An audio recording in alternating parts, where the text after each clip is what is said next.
Hello! Oh my gosh. I apologize. I am here. I am here now.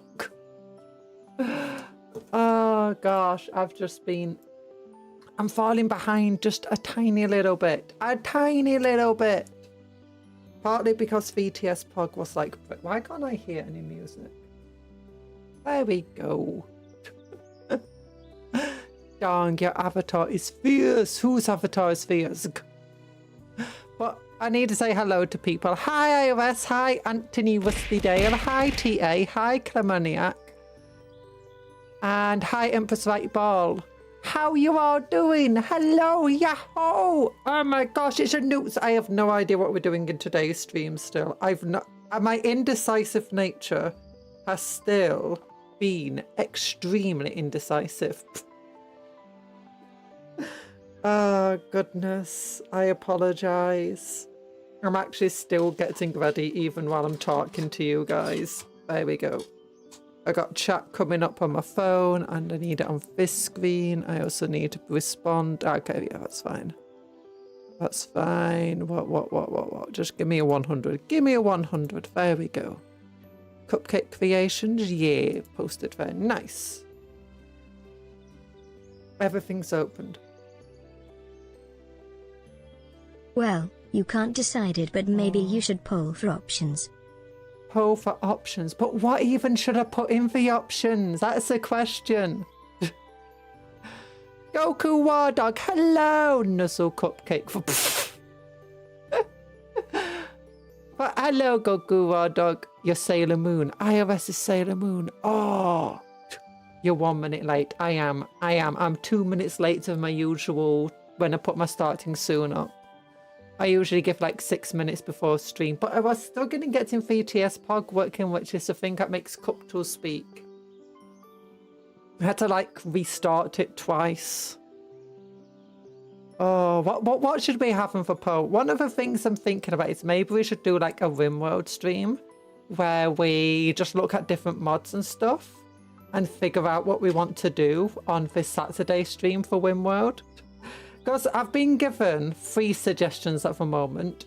Warhammer 40k mods, tribal or medieval mods and start, or we can just do a tribal one normally. And speed running making a baby, since last time we played, we couldn't make a baby. We tried so hard, but then it turned out all the women were too old. Then the younger women we got in were all sterile. Then the men were too old as well. And it's like, oh yeah, for one woman who could have children, she hated men, and the only man she did like... No, she was she hated women, and the only man she liked was too old to have children. Oh, it was crazy.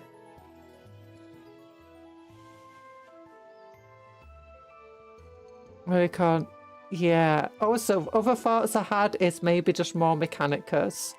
I could set up my hand cam right now. But oh my goodness. For the first time since we started painting these 21 people. Actually, before even Combat Make Patrol a baby and in RimWorld. Difficulty level, Cupcon. Yeah, you know, I think.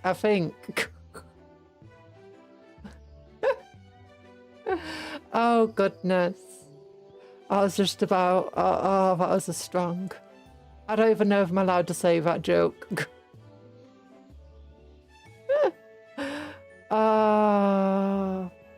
Yeah. Yeah, I think I'm like so allergic to having children. But I can't even have them in RimWorld.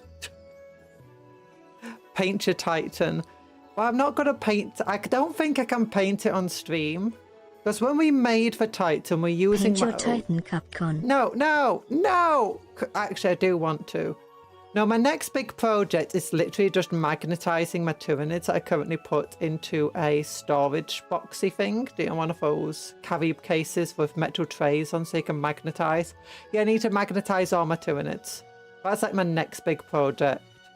But yeah, for the first time, I've actually put all of my paints away. They're not on my desk, and that's why I'm also a bit late, because us Like after I finally moved all my paints, I cleaned up and dusted like where all the paints had been. And it feels so clean now, my desk.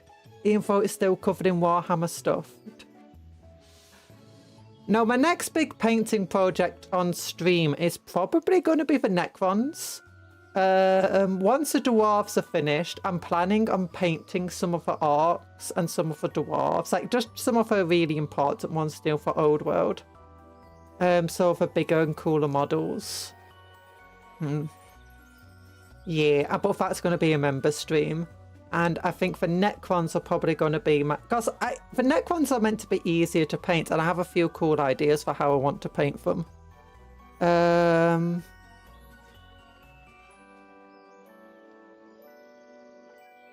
What does a Strayed even mean to shoot?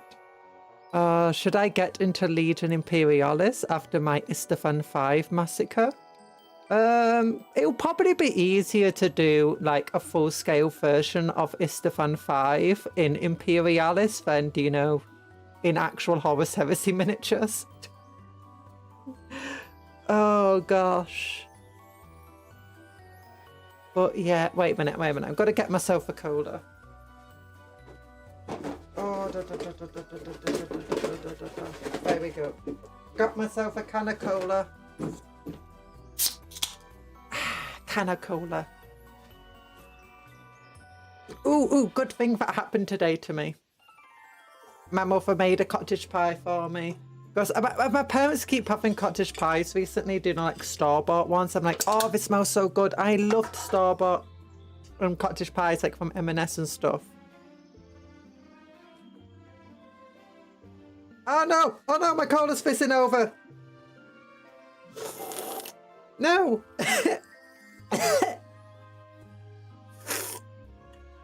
Why? Oh, okay, it's not too bad.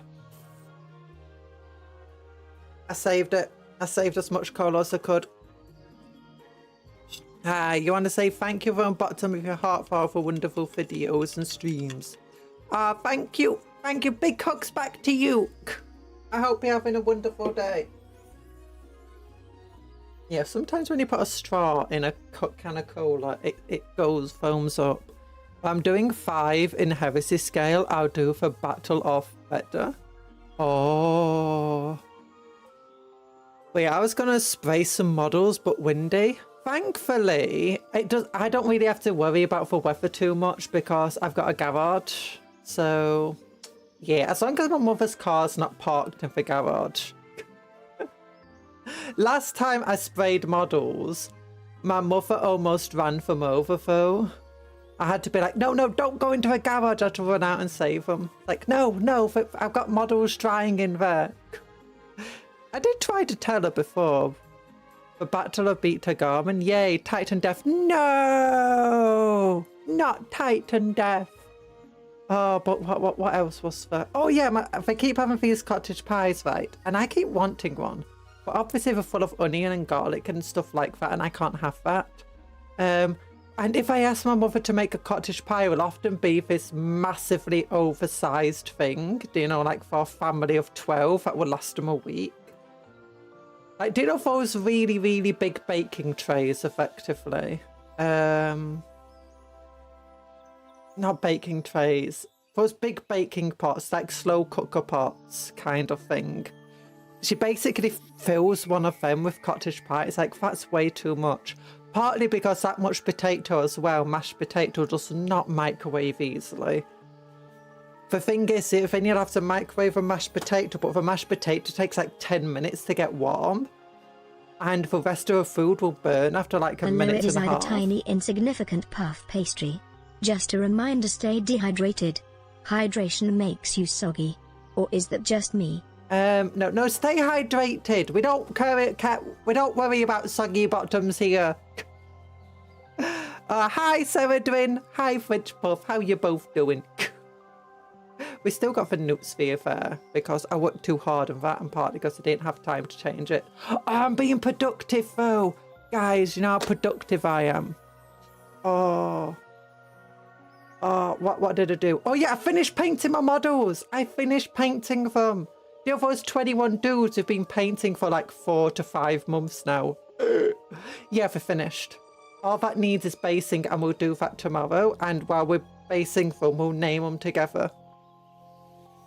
If we don't, the main thing is just naming them. I can base them off, finish basing them off stream. And basing is just putting things like gravel, little bits of flora and rocks and stuff on the base. I'm not sure it's necessarily worth the amount of time we put into painting them, but they're painted now. Hi, Mississippi Gonzo. Hi. How you doing? But yeah, they're painted. I'm gonna have a drink.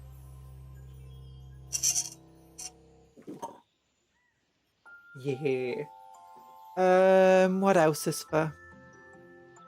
Oh, what else to do? Oh, I'm exercising again. Yeah, I've started, my anxiety meds are working enough, and I'm getting over the early morning grogginess that they give me. Enough now that in the morning I've got time and energy and like motivation to do some stretches and some like jumping jack stuff, and I spend a few minutes on a spin bike. Not every single day can I do the spin bike because my tummy hurts. But I'm trying my best. The extra bouncing about's helpful as well. Oh yeah, and some of the crunches and stuff I try to get done. I'm doing like very minimal, like not spending 20 minutes on the bike. It's like max 10 minutes. Watch an episode of Phineas and Ferb, but like, do you know if they got each episode's like split into two? Yeah, just one part of it when I'm on the bike. Yeah. I'm slowly building up my strength again to a point where I can start doing better exercising.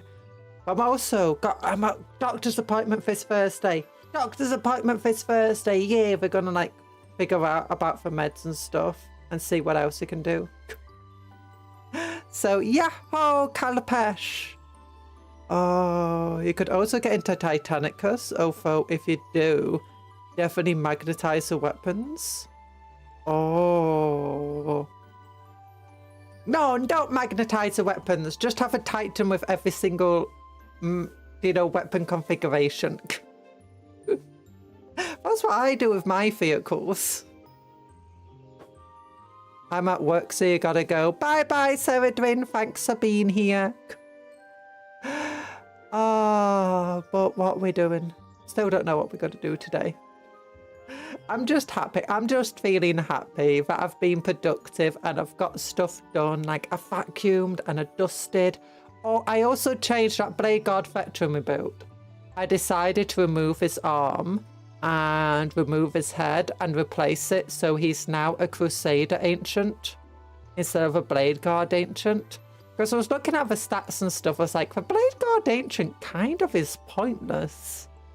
It's better just to turn it into a Crusader Ancient or do a normal Ancient, put it in the Sword Breathing Squad and just have the Captain and the... Actually, I wanted to put the Marshal and the Blade Guard Veterans, so I found out the Marshal can't join the Blade Guard Veterans. Because a Marshal and a Lieutenant with a Blade Guard would have been amazing, because Lieutenant gives some lethal hits. Marshal would give them crit on 5s. Hi, YOMC, how you doing? Do you watch anime? I do. I've not been keeping up with anime very much. Last one I watched was Violet Evergarden, which I still need to like finish the specials and all the other stuff we've got with it. Because I got a film. It's late here, so you won't be around. Okay, bye-bye, Ryo. It's nice of you to pop in. Thanks for being here. I hope you sleep well. I was thinking about getting a Reaver Titan before anything else because they're kind of cheap. I want a Reaver Titan, but do you know for the actual 40k? Oh. Do you watch Grand Blue Dreaming? I am not. I've heard of Grand Blue, but I don't really know much about it. As I said, I've not kept up. I've not really kept up with it for a while. I mostly watch, what do I call it? Slice of Life. Yeah, I love watching Slice of Life because it's relaxing and happy. I need to go, that's actually something good. I need to get back to watching Slice of Life. At the moment, I'm mostly watching like cartoons and stuff. Like I was watching DuckTales. That's actually amazing. If you've not watched the 2017 DuckTales, it's one of the best animated shows I've ever seen. Legit, go and watch DuckTales. No, not now, not now. After the stream. Oh, while you're watching the stream, watch DuckTales with Huey, Louie, and the other one. Dewey. And Webbigail. Webbigail! I love Webbigail. She's the best. I think her voice actress also voiced Ted's girlfriend in Scrubs. Not voiced, was Ted's girlfriend in Scrubs. And she had a little... Maybe I'm wrong. Maybe I'm wrong about that. She had a ukulele in Scrubs. Oh, so watch Scrubs. It's amazing. I love Scrubs. At the moment, I'm just watching Phineas and Ferb again. Because I was like, I can't find anything else to watch that I want to. Oh. Oh, but I do need to watch more of that. Oh, what's that one? I can't remember what it's called for anime. It's about some girls, they've got a school, and there's like 10 people in the entire school because they live in like a small farming community. And you've got the girl with purple hair and she plays the recorder. And she's got like a viral song. I do not watch Redo of Healer. I am not going to watch that. That is like definitely not my type of anime. Hello, Dr. Smilex. How you doing? Oh, you know, I can tell when people are coming and going, right? Because if I'm looking at the screen, a big yo will come on, you know, and a big bye will come on doing all the little emotes.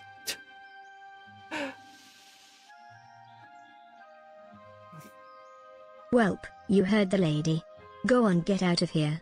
Go watch DuckTales. Our cupcake overlord has ordained it. No, don't disappear. Don't disappear. Don't go away. No, watch DuckTales at the same time or after the stream. Go and watch DuckTales. Yuck. You know what? I'm going to do a poll right now on this stream of what we're going to do on Saturday for Wimworld. What are the 4 options? So first option is 40k mods. Second option is tribal / medieval run. Add option. Third option is you don't have enough bandwidth for that. Yeah, I understand that issue. Multitasking. Hi, Night Parade. How you doing? Hello. We're figuring out what to do for stream. It might just be a Satsudon, you know. We've not had a proper Satsudon in a while. Like, every time I think I could have a Satsudon, I think, you know what, I could be making Warhammer at this moment in time. Have you watched Stugo? What's Stugo? I've not heard of Stugo. 40k mods, tribal run. Oh yeah, speed running a baby. Baby speed run. And then add option. What's the final option that we have? What would we want to do in Windworld? The options are 40k mods, tribal / medieval run, baby speed run.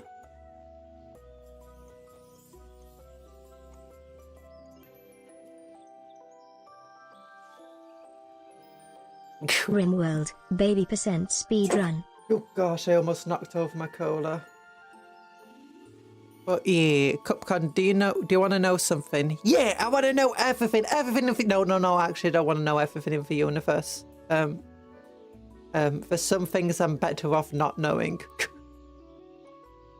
Although, to be fair, I already know most of the stuff most people would definitely not want to know. Yay, the being in military stuff.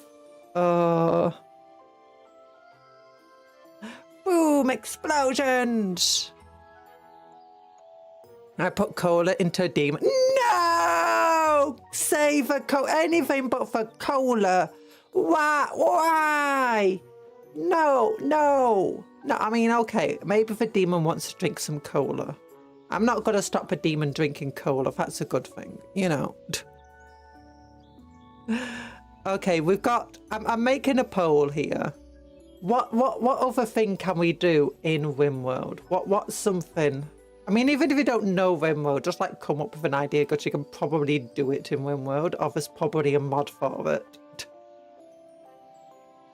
I mean, we could try creating a organ harvesting camp. You don't know, chilling. We'll create a demon engine in RimWorld. I imagine that's also possible.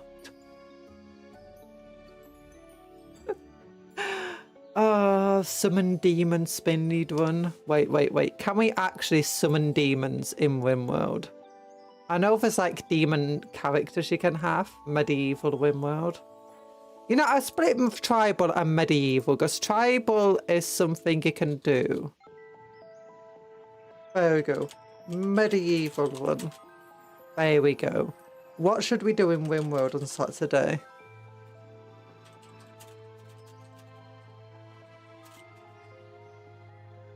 Saturday. Question mark. I'm gonna have to like correct all of my typos. There we go. Start poll. Can you make a Mechanicus themed society? Probably. Let me check. We can technically, like, we can do a lot of cyborgy stuff. We were getting some cyborg and bionic stuff done last time. We could definitely try starting out with some of that tech. Might need a mod for it. Let me look at... Where's Steam? You know what? I could probably open up Steam without my account being on it or anything like that. Steam, store powered, yeah, and just find RimWorld mods. RimWorld mods. Steam community. There we go. Yeah, here we go. And then I can probably just go down to Handcam, which isn't currently on. Good. Oh, Housemiths roundtable discussion about them. Oh yeah, there's so much stuff about Housemiths at the moment. Oh yeah, have you seen new doggies? There's new dogs. Dogs coming to Necromunda. There's cyborg dogs. And by cyborg dogs, I think there's like a dog brain somewhere in here.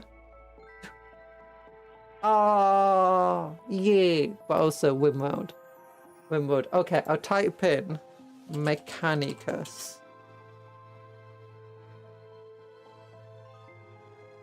Demon Cobbler in RimWorld? Question mark? No. Oh, but I keep getting... Oh, what are they called? Demon Host and Demon Cobbler mixed up.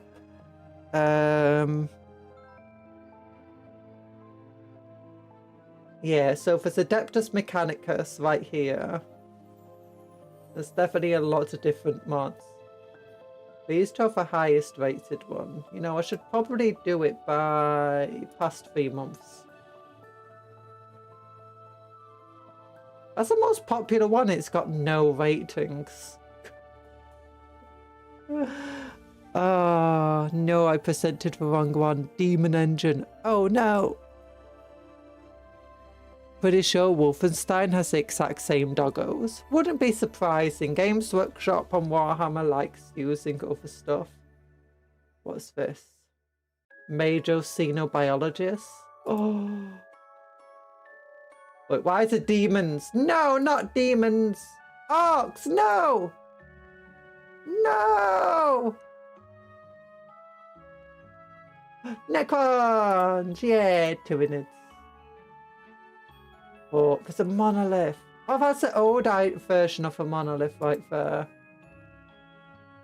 One mod. This mod adds factions of 40k universe to the game using weapons from my armory mod. Unless marked as human-like, races added by this mod are not able to be captured / recruited / tamed. They are more like mechanoids. Faction marked as hidden do not spawn bases on the world map, only appearing as part of incidents of raids. Playable add-ons of various races are linked in for below. Tau Empire. Craft Road Eldar, Necrons, Orcs, Adeptus I'm Mechanicus!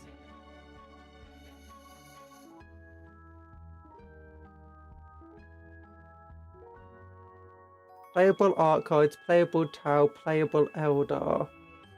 Oh. Oh, this looks like a good mod if we wanted to play with this one. If demons are real, I bet someone will put them into an engine. Probably. Adeptus Mechanicus Armory. Oh yeah, and you can get a Space Marines vendor using this mod. Okay, so this is like a really good 40k mod then.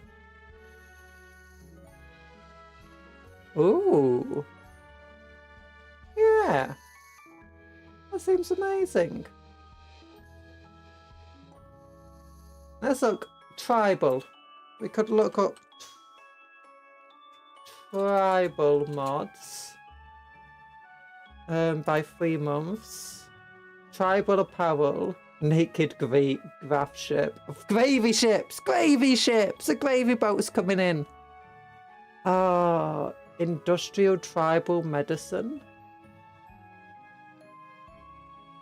Tribes have guns. Mythic Age. Okay, let's look at medieval. Medieval. Apparently there's like a big set of mods of medieval. Yeah, medieval transport, medieval anomaly. But go by past 3 months or popularity. Medieval tailor. Medieval retexture, medieval overhaul. There's different houses and stuff. Rim themes. You have a Space Knights. Also, some of these might require DLCs that I don't have, and I don't currently have funding to buy DLCs. Gonna have to wait a couple of weeks for my bank account to regenerate itself. So, yeah, sometimes buying Warhammer is... I'm just hoping that they don't have anything that comes out soon. That's just gonna be like wanting me to open up my wallet. Wanting me to open up my purse. Don't cupcat me! If demons are real, not me though, silently put summoning book away and revenge. Don't turn me into a cat. Oh, by the way, cat model's finished. Cat model's finished, and I'll have another cat model soon. Yeah, no, it needs to be rigged. It needs to be rigged, which should hopefully happen sometime this month. Get cupcatted. No! Hi, Maureen! Why not do both from playing Bretonia against demons? I mean, that could work. I don't know if it's a demon mod, specifically. I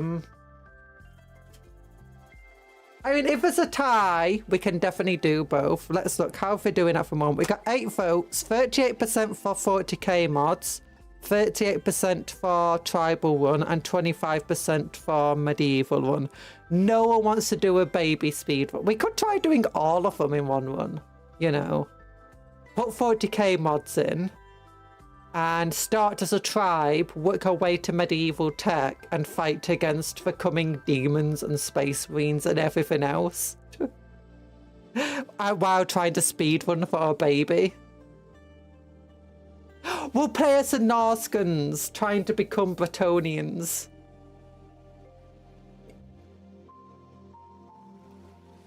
Gambling time, this is your daily reminder.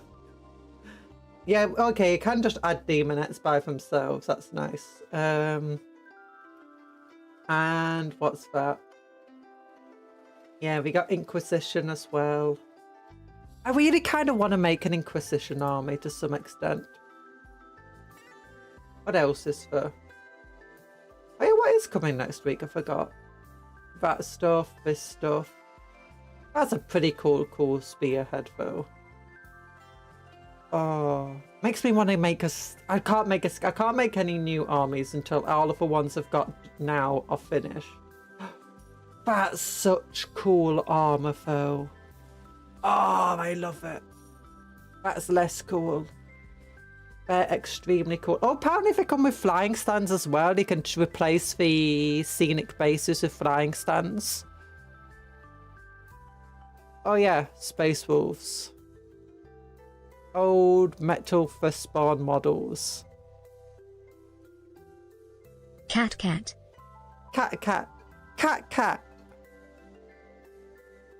Gonna put in for pre-order for the Imperial Knight Codex and Payday. I mostly just get the Codex for art and not anyway. Ooh. Kind of tempted by it. My YouTube recap is here. Demons. For end times. Warhammer for end times. Oh. That's cool. Blue horrors. Pink horrors. That guy looks like somebody's in bed though. Like that's bed sheet. Look at this little cornhound. Bloodletter. Bloodletters look very different without the arms. YouTube recap. Oh, goodness. I mean, you have to remember though, I'm not very good at RimWorld. Wait, do you want to see how we were doing in RimWorld last time? Like, does my last save in RimWorld still load? Because we kind of stopped playing. Well, that's more because I just wanted to like add some variety into the weeks again. Well, I say add more variety, just change what we're doing. It's hard to stop the Warhammer Total War streams though for some more variety. Okay, so Cupcon's Northerners. If I go into the game,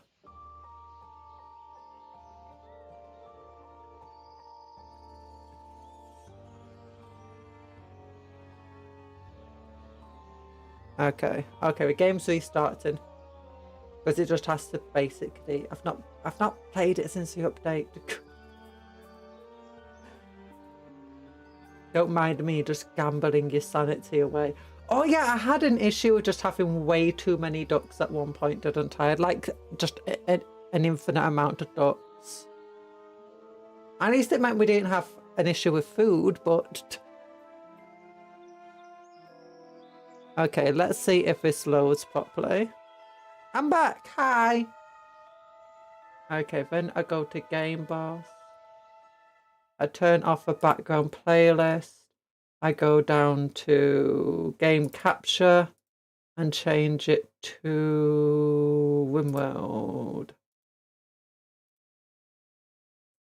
Spawning things. Let's see if it works. New faction. Let's not forget we're having all the mares. Oh yeah, okay, we don't care about the new factions. Pause. How do I pause forget? There we go, spaces for pause button. What would... Oh yeah, we kept getting attacked by the robots as well. And once they attacked from the sea and it was really difficult. And we're trying to create... Oh yeah, we had some attack where they... What actually happened? Was this like all the bugs and stuff came in?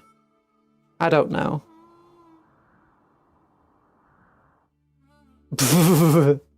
Yeah, we had a drop pod like smash into here at one point, which is why we got stone walls here. Oh, another 777. Let's not forget Briar. Yeah, Briar over here. Which one's Briar? That's Honeycomb. That's Briar's chat. That's Mare 1. That's Stallion 1. That's Mare 3. Egg yolk. Briar Mare, yeah, Briar. And didn't we have Brian as well? Yeah, Brian 1. Oh, most of our colonists came from just capturing raiders that survived. We created like the death trap here, which did actually work surprisingly well. Main issue was just mechanoids. Did you guys see a new drawing? I have not seen a new drawing. Let's check. Oh, it's cute and cool and a bit scary. Yeah. Who are you? Berserker Chief of Fufferwell. Why are you here? Oh, yay! We put him in prison, and a prison is just one of our bedrooms. We're trying to get him. Oh, yeah, and then look at all the ducks. Look at all the ducks. 32 ducks! Oh, we had so many eggs. So okay, I'm surprised it still works. Ah, yes, Tiny Texas. Ah, yes, Tiny Texas. Oh, yeah. Just the right shape and all the dagger. I forgot this was Texas. We had all the dagger here, and we're trying to create some, like, get room for some big guns over here and over here. We had a pet bear. Where's the bear? What's the name? Coca-Cola. Oh, yeah, and you can see all the insects here. Oh, yeah, and I played with a world being like 90% winter all the time. So we have a very short run for, you know, being able to grow crops outside. But we're generally fine. Wait, who collapsed over here? Oh, no, that's an agri hand. Yeah, moving stuff. Oh, and here's a bear, Coca-Cola. Oh, dear God, because he got off a polar bear. Things weren't going too bad. How were all of the people?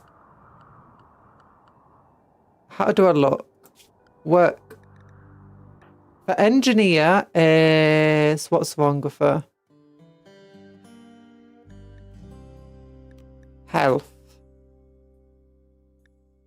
Oh, yeah, we got the blooming scarabs hurting us. And we got the chef over here. Yeah, they're having to heal up still. But it's fine. Oh, yeah, and we're trying to replace people's body parts. That was it. Because we kept getting... a lot of people had lost hands and legs and stuff. Some of them because they attacked us. And that's how they joined the tribe. I don't know what these things are. I think these are new. Or like a different way of animating stuff or drawing them. The bushes. And stuff. I never got my office, so I just appear out of nowhere. You're a bit of a lawyer of a place. Waiters walk in the front door. Welcome to Texas. Channels A10 Warthog. Yeah, the main issue is when they came in with mortars and stuff. But now we do have our own mortar set up. So we can counterattack them. That's not its range. That's just its a minimum range. So if it's inside here, it can't actually attack them. But anything else on the map, it can hit. Are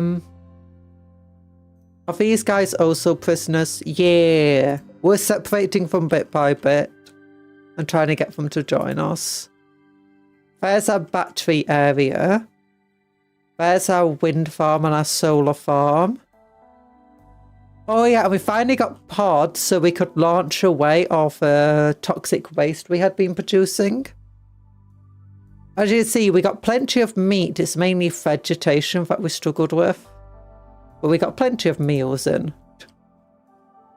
But it's surprising how quickly that goes down when you got stuff going on. Oh yeah, we kept getting solar flares and stuff.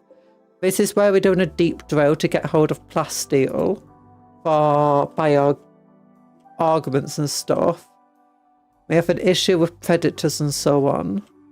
And we've got all of these thermal generators all over the place, don't we? Body parts. Yeah, hi Filikash. It's because we get injured. And hi, Nick the Salamander. Oh, it looks like you have brought in artillery.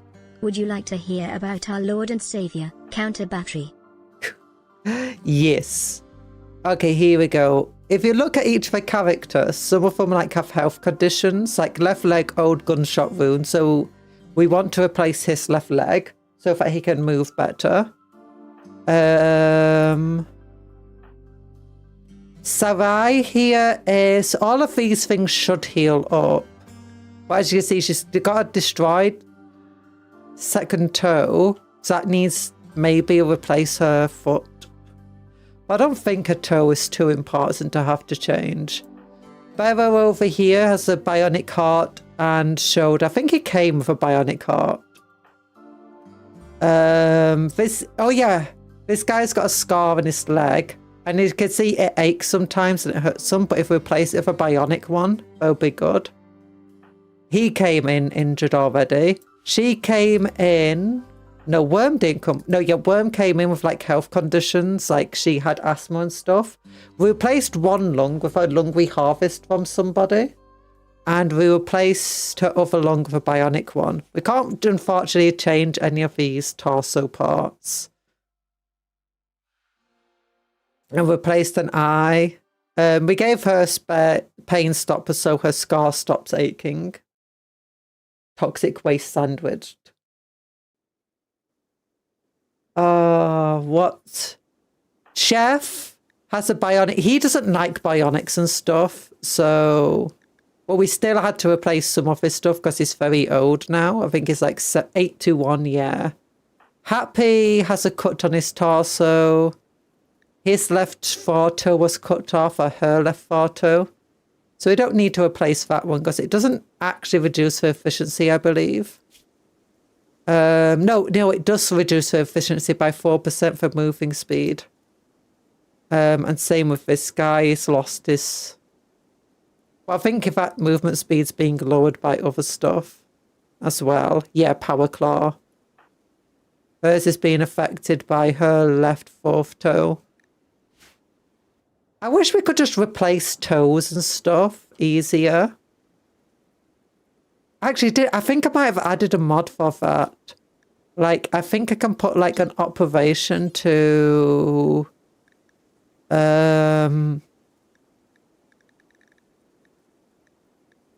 Oh no, maybe it's not working, or maybe I didn't add it in the end.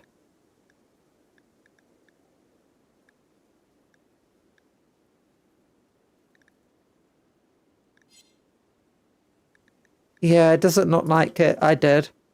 But for some mod for like being able to just remove like minor body parts from people. I don't think losing a toe should slow you down at all, though. Like, unless it's your big toe.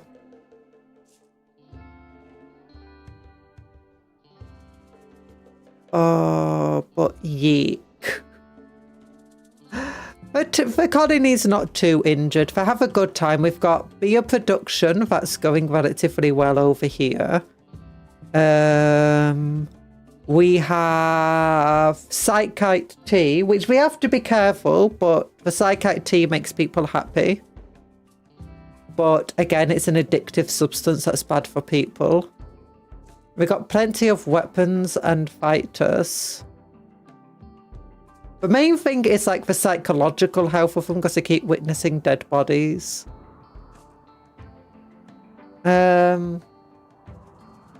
But yeah, so this is what we had last time.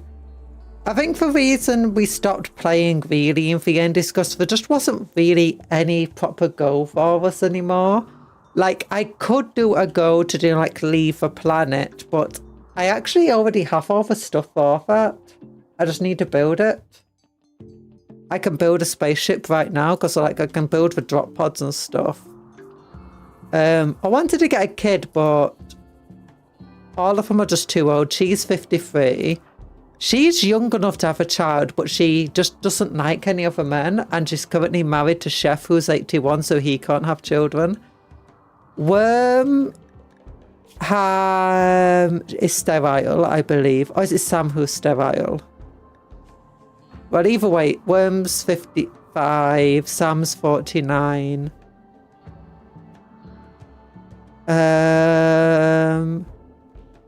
Sarai doesn't really like people that much. Rue is 23. Oh yeah, Rue could have a child.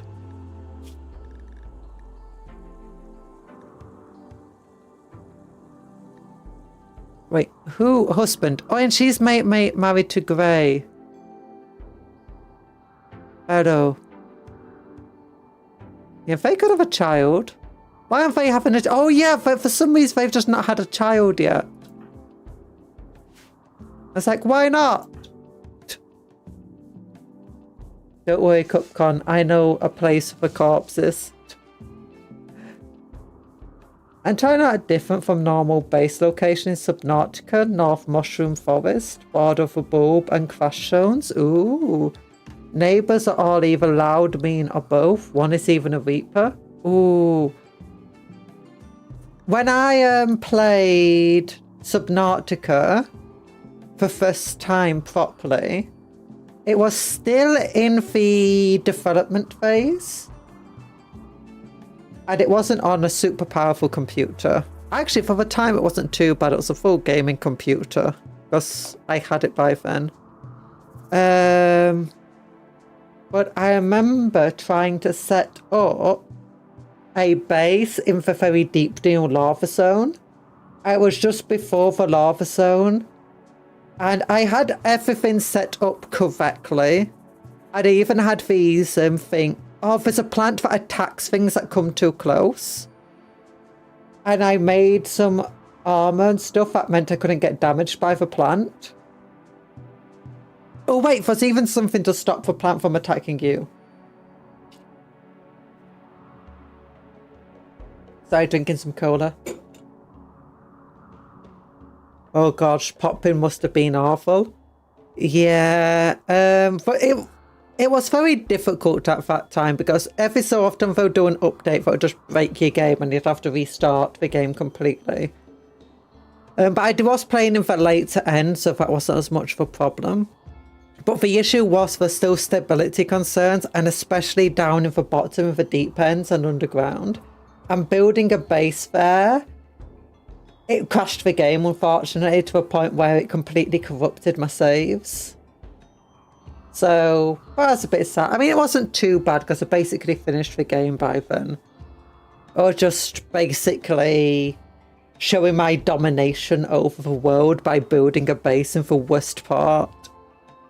Oh yeah, the biggest enemy in the game couldn't really do anything because I had loads of protective plants and stuff around my base that just damaged anything that got too close.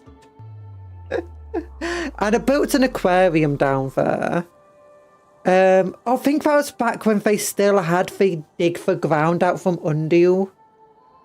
They had a tool where you could dig the ground and you could build terrain features. They removed that for the final build. For good reasons, because it broke the game. But I had to use that one just to make room in the underground as well for my aquarium. But the two places I built a base above the lava zone were in obviously the starting zone, but I did build it a bit out of all of the different places. It was just out of the starter zone, out of the shallows, and into an area that was a bit more open, just before the sandstorms would be a threat. Oh god, we're going way back then. That was gone for ages. Yeah. I can't remember if that was the time I had it or not, but I can't remember if that time was the time when I went through to try and do the story fully, or if I did a run afterwards after the stable build came out. Because I did play quite a bit once, the game was almost fully finished, but it was still not had its full stable release. So, warning, entering ecological dead zones. Are you sure whatever you were doing is worth it? Oh yeah, I enjoyed that. My favourite were the ghost leviathans. So I used to like going into the dead zone with all the ghost leviathans. And I figured out that if you stay near the wall with the prawn suit and you have a grappling hook attachment, you can basically swim around the zone pretty easily. Because all you do is let yourself drop for a while, then push off from the wall, then grapple back to the wall and grapple onto the ghost leviathans and stuff. And it was really fun. And if they couldn't really do anything to you. And there's also another way. I can't remember what it did. Oh yeah! I don't know if they still have half the weapon stuff in it. But they did have quite a few weapon options in the game at one point. Torpedoes you could fire. and the electric charge and stuff you could do. And you could, like, stun for ghost leviathans for long enough where you could just keep going around. Warning, detecting multiple Leviathan-class organisms in the region. Are you certain? Whatever you are doing is worth it. Yeah, it's definitely worth it. I want to go ghost leviathan looking at. I love the ghost leviathans. They're so cute. I want a ghost leviathan in real life. Oh, yeah. But I think at one point, do you know the area where it's got all the blue vines and stuff? And the electric squid crabs? I think I did build a base there at one point. But as I said, on the computer I had back then, and with the stability of the game back on its initial release, it crashed a lot and I lost a lot of bases.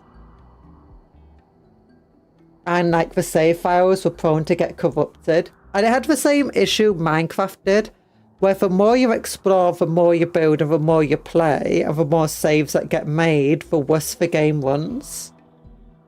Minecraft doesn't have that problem as much anymore. And I don't think Subnautica does, but it might do. I've not played it for a while. And eventually your save will just get corrupted and you wouldn't be able to play it anymore. Smilex confusing dunes and crater edged.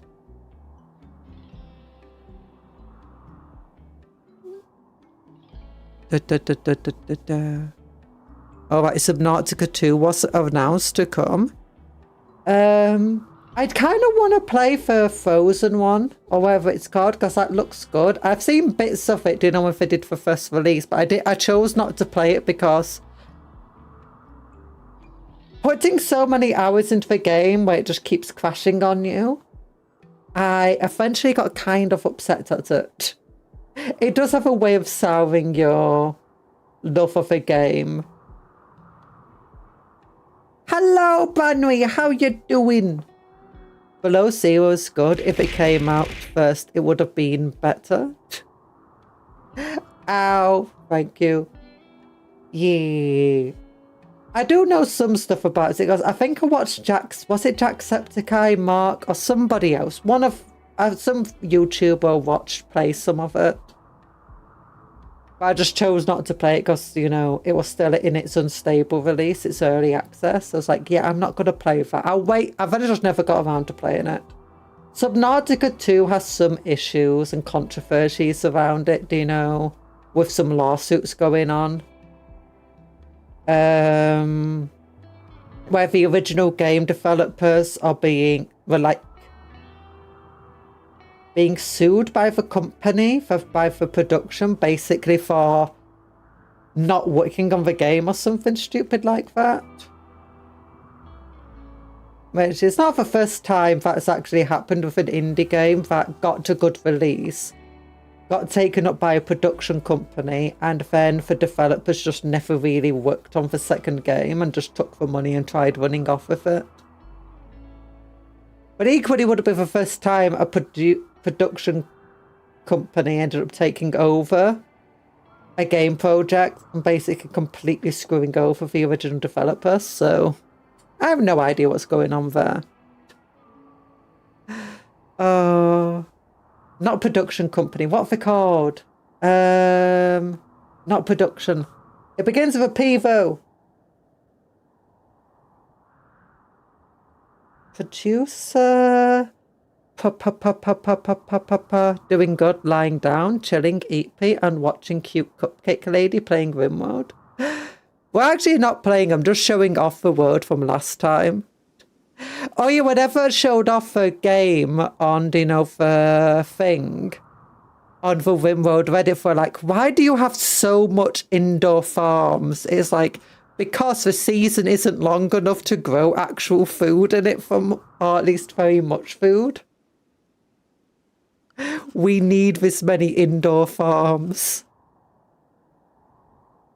to survive. Yes, my first run is playing with basically just non-stop winter near enough. Oh yeah, here's a biofuel refinery. A company and farmer devs are suing each other. The devs are being fired to stop millions of bonuses, and for a company for the dev working on other personal projects. Yay.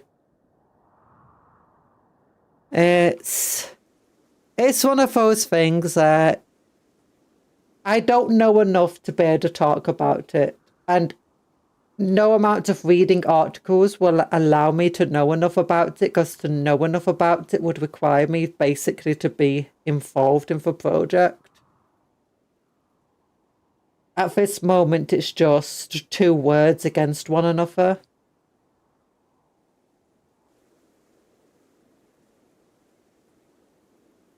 And it's up to the courts to decide. Not that the courts always make the right decisions, mind you. There's definitely another fact going around at the moment. I do love this base. I am thinking about playing a more heavily modded version of RimWorld next time. So, what is it? 40k mods is definitely winning with almost half of a vote at the moment. From how many votes? 20 votes. Cupcake, have you played Ark Survival Evolved? No, I have looked into it a couple of times, but when it comes to survival games like that, I'm a bit worn out from them. Partly because of just how many hours you need to put into them just to get like the minimum amount of tech and survivability. They're just such a grind, and at the moment I'm just like, yeah, I can't be bothered with grind. Or if I'm going to, I'd rather play a colony game like this to get the grind going. Big money wins, big money wins! I think I might also want to play in a slightly easier mode. I don't want the AI to be too aggressive to me. I don't like it. It's not fun. Oh, what's that? Why is there a green thing here? Looks like a recycling thing.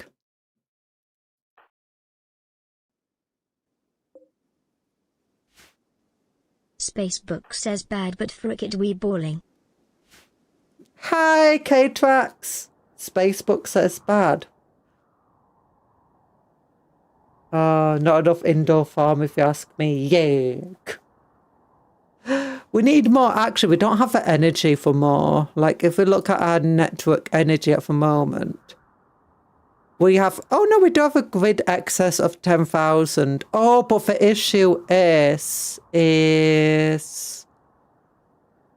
Yeah, we have an excess at the moment because we got lots of wind, which produces 3,000 each. Yeah. So while we've got an excess of 9,000, if we've got no wind, we'll be on pure battery power if we go above our current. If we had basically another farm, these things have 1,600 to 3,000, yeah. And the other thing is with these solar generators, do 1,700 each, but they only work when there's enough sun for them. So really, I try getting everything to be within the power of if we don't have wind on or if we don't have solar, but not both. Yeah, your colony cares about the environment. We can save the crops and stuff, which is one of the reasons why I got fires here.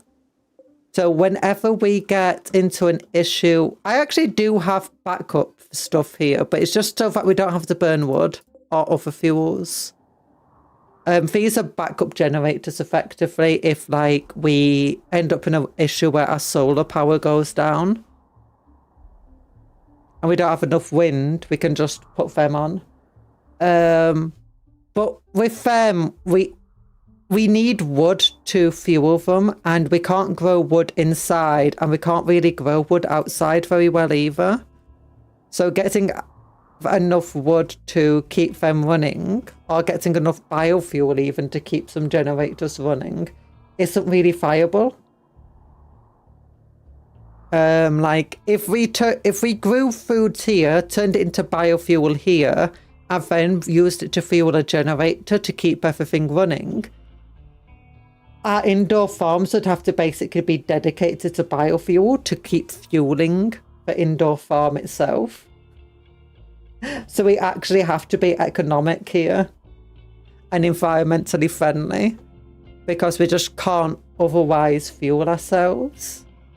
You can grow wood inside. There's a plant for that. Oh, it's for a plant that can grow wood now.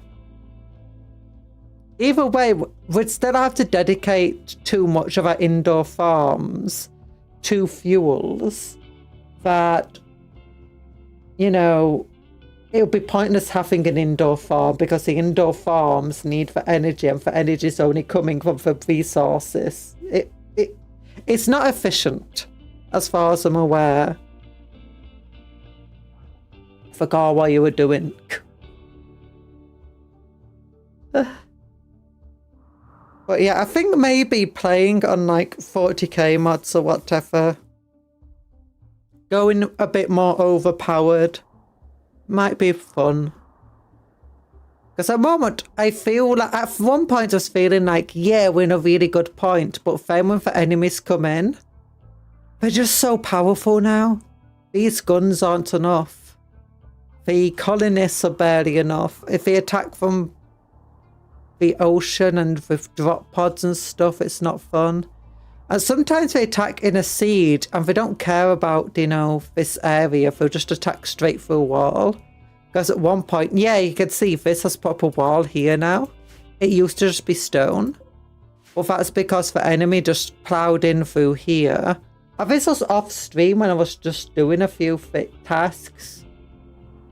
You know, the grindy stuff. And they just broke in through the wall and I had to fight them off. Thankfully, some of them did turn around and come up this way in the end. And through down here. But it's still annoying. Unfinished charge lines. Oh yeah, the issue is we're struggling to produce everything quickly enough. And we're trying to get people to get good weapons and stuff. And I wanted to make, like, getting access to some cool turrets and stuff might also be good. You know, 40k mod, what faction you're going to use? Oh, you're a type that takes every faction's guns, like those peanut. I don't know. Maybe we'll play as Mechanicus. If Necrons are playable, that would be funny. I think if we play 40k mod, I'll try turning off most of the default factions and just have 40k factions on. But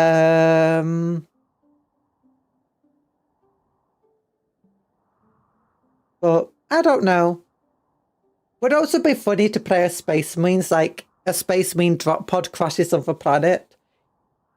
And you have to recruit humans of the planet. And then upgrade them to Space Marines, but you have to first unlock the resources and techs to get them. That could be a very fun one. But your original colonists are incredibly powerful. Oh, but then you'd have bolt guns, but you'd only have a limited ammo for them and no way of getting more ammo. Oh, that would actually be really fun.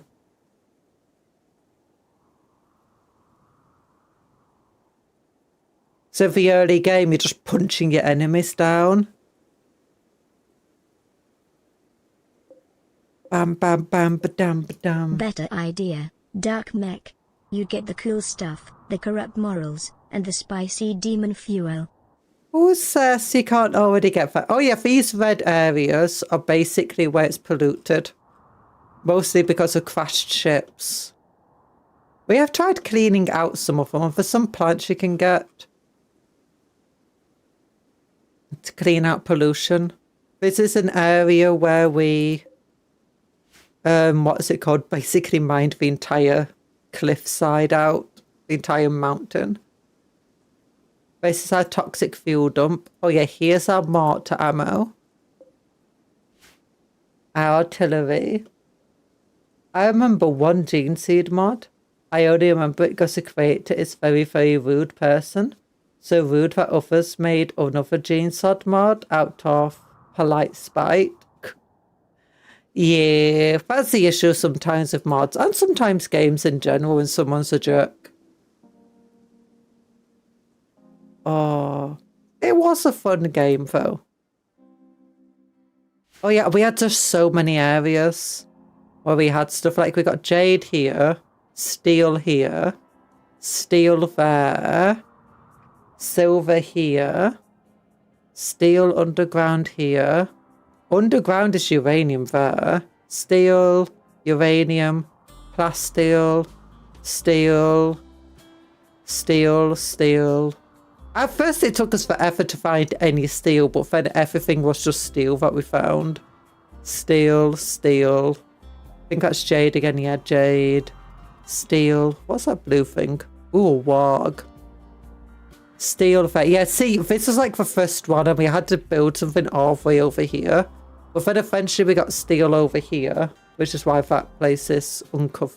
Like, we've actually got a roof here. You just can't see it. Corrugated roof. We're building a path up to here that's going to be covered so that we can have better access to the steel over here. And we've got steel there too. Silver there. It's nice. Do we have any gold? Oh yeah, we had gold over here. Oh, we still do. We still got a tiny bit of gold right there. I think that's our only gold though. I'll have to go in a moment, but I'll be back. I always come back except when I go to sleep. Well, goodbye, Dr. Smilex. And see you when you return. This colony is a winter colony, a cozy and warm community. It is. There's not too many northerners. We wanted to make more northerners, but without the ability to get children, we have to effectively gene seed them. We got a vampire. Well, yeah, we built robots as well everywhere, and that's why we're getting so much toxic waste pack, because it comes from the robots. And we got Taland, the little rat. We've got this is our wedding area. It actually shows where people stand now. Okay, that's cool. Mech recharge area. Yeah, each of these stations are mech recharge points. And this is our second barracks, which is entirely made from stone. Our people have very nice lives, thankfully. I wonder what that green mark means. Like, is it on him? Like his needs?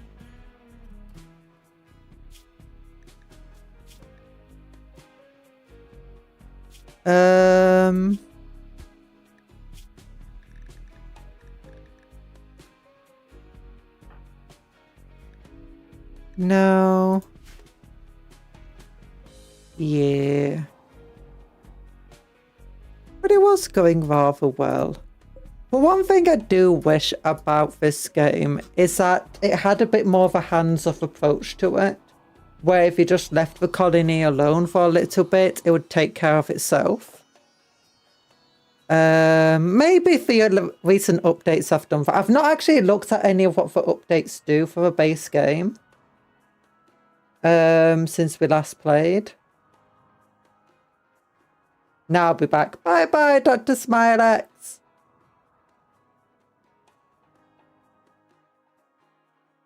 It's definitely... Oh yeah, we got lots of hay.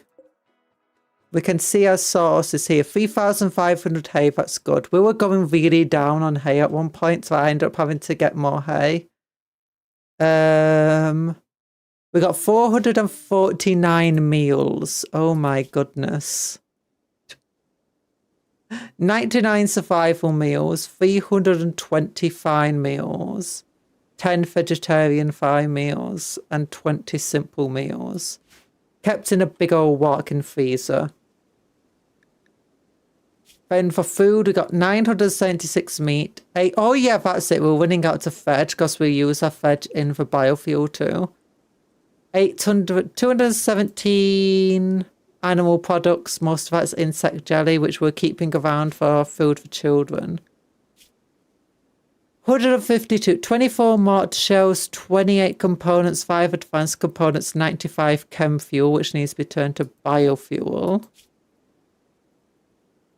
1,500 leathers, 170 wools, 108 cloth, 43 herbal medicines, 94 normal medicines, 10 Glitter World medicines, 35 beers, 110 Psychite tea, and 4 smoke leaf, which we want to just sell. 2,300 silver, 391 gold, 4 steel. Yeah, this is why we needed steel. Oh my goodness, we're running out. 77 plasteel, 1,000 wood, 80 uranium, 193 jade. Now that might seem like a lot of wood, but you have to remember it has to last us most of the year. You need deathbed serum to use all the death rest tech. For now, you can use one among your many. You can get them in the trader or ancient complex. Oh. Wait, so how does this work? Yeah, because we got 1 out of 1 death rest capacity. That's always what we had before. So all we've got is a death rest casket and the Himogen amplifier. Which I can't remember what it does. Information. This device leaves a death rester in a Himogen amplified state, so they gain more Himogen from any Himogen source. Oh yeah. That's a multi-analyzer. That's a robot builder. I think we've got... Oh yeah, we made a vampire for mech person, didn't we? Yeah, and she's got 6 out of 6 mechs attached to her. 1 lifter, 2 lifter mechs, so they just carry things. 2 cleaning mechs and 2 agricultural mechs. And they're very useful actually. They've been making it a lot easier to keep everything clean and to keep the farms and stuff maintained. So it allows our others. It allows our, oh, what's it called?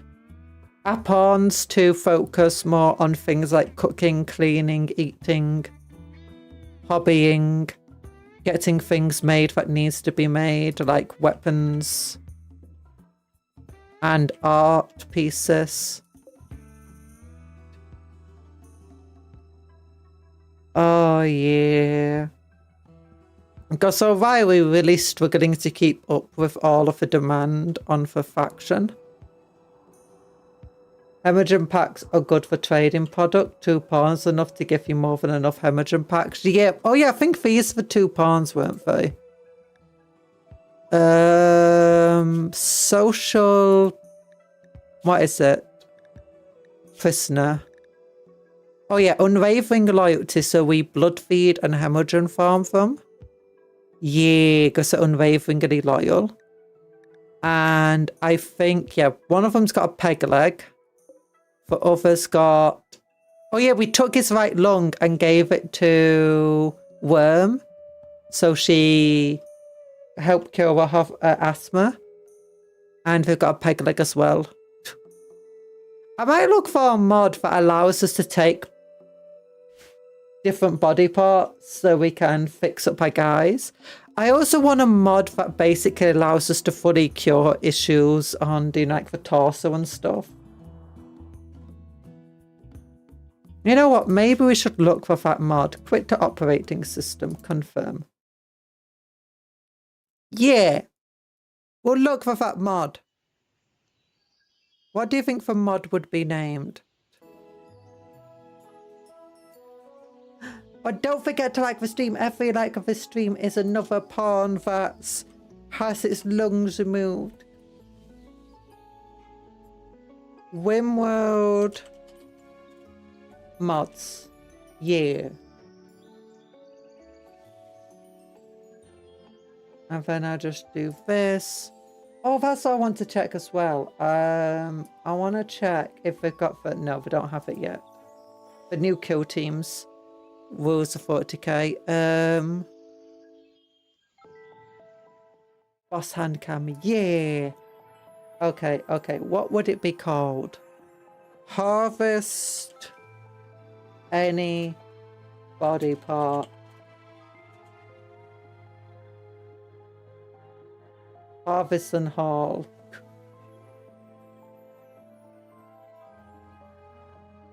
Three months.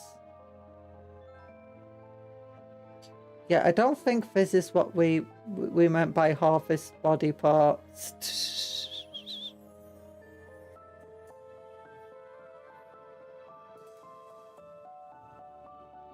Harvest everything. Maybe it's this mod. Lets you harvest and steal almost every body part from humans. Now you can finally give your prisoners what your prisoners deserve and get your money's worth.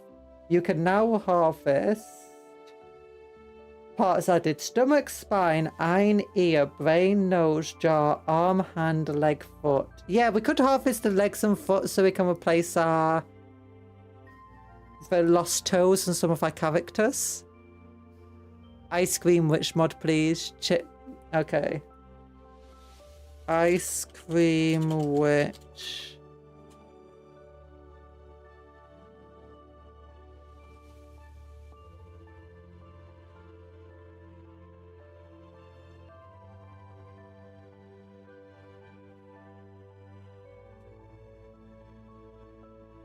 I can't find ice cream witch.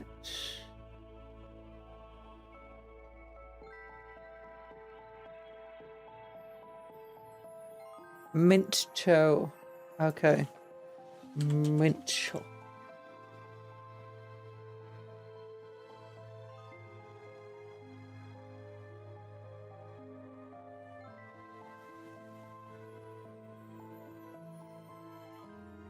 Or is it this one? Mincho Choco Slime. Mincho Choco Slime. Okay, we'll add witch.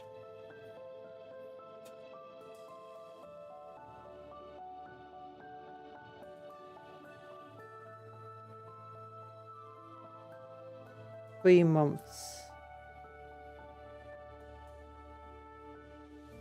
Okay, I feel like we're more accurate with the Choco Slime one.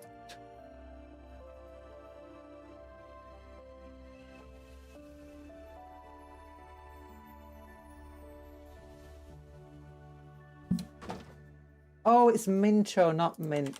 Ooh, that's why.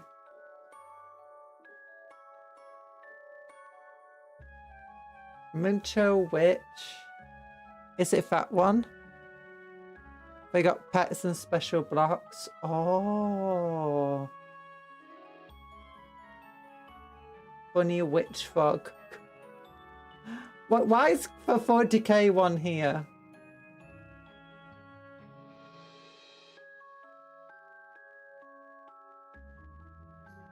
Uma Musume Rim Derby.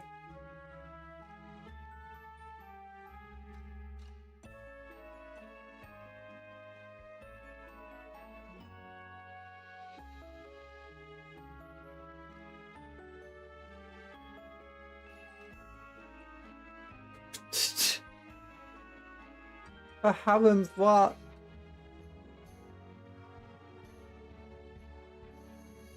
You need DLC. Oh, you need royalty DLC for that one. Oh gosh. Concerned. Me too concerned.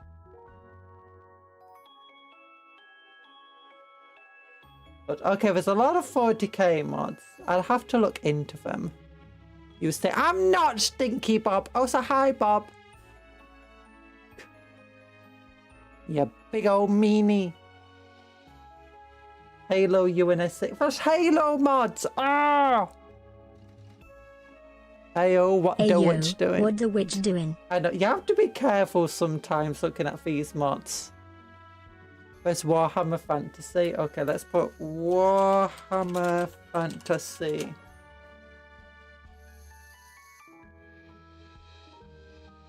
Necrons, armors.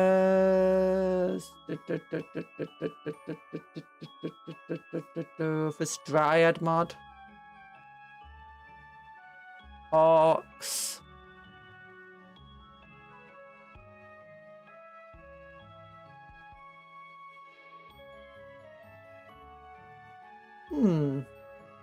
Dwarven Armory. Morrowind Transportation. So I'm a little bit late, but no, Nurgle loves you. Nurgle hates me because I'm too clean. Mod packs is a bundle of all the mods rolled into one. Oh.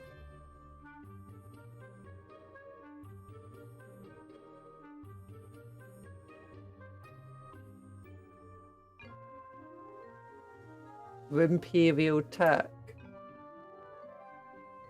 Oh, last guns! Last guns! Last cannons! Psychic aids? No. Psychus. Okay, Guardsman. Conscript. Sisters of Battle. Kind of. That looks like a Sister of Battle helmet, but not armor.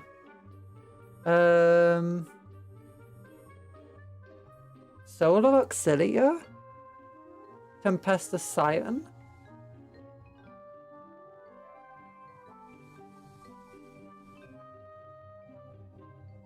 Oh.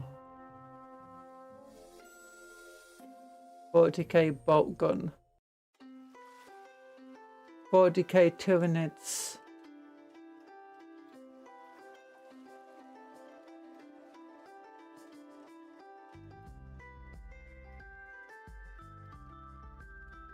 Yeah, there's a lot of different mods I'm gonna have to choose from.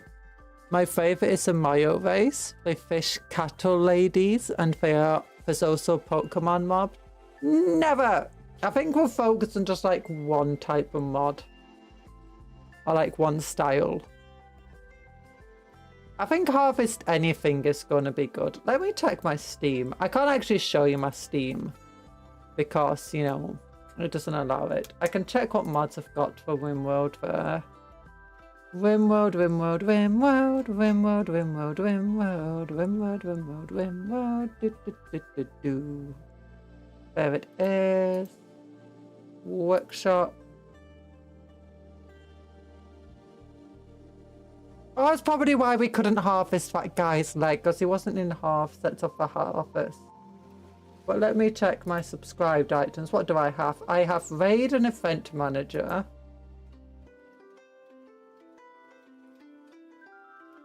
Oh yeah, so I can disable certain types of raids. Yeah. XML extensions, barbed wire. Yeah, because that's where I got the barbed wire from. It's a mod. Vanilla Bionics expansion. Oh yeah, that's it. Oh gosh. Artificial bones, artificial noses, prosthetic eyes, prosthetic hand, prosthetic spine. Oh yeah, so I didn't have to replace a person's entire leg. I could replace it with like a foot. Prosthetic lunge, prosthetic liver, prosthetic stomach, bionic lung, bionic kidney, bionic liver, bionic power arm, Archaeotech ear, Archaeotech jaw. Yeah, there we go.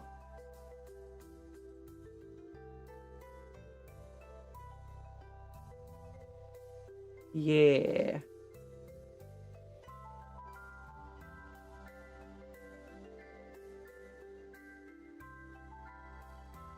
Okay, vanilla fishing expansion. Oh yeah, we got the fishing expansion. Vanilla expanded framework. Not this one. Oh yeah, we had a way of protecting certain animals, like Briar from being hunted. I don't know, killed. Common sense mod so that they wouldn't get trapped. All of them seem to be continuing to get updated. Yeah, since we last played anyway. Bugs. Smarter deconstruction so they don't get trapped. Harmony mod, interaction bubbles. Yeah! Yeah, I might get the one that lets us to harvest feet and stuff. That'll be fun.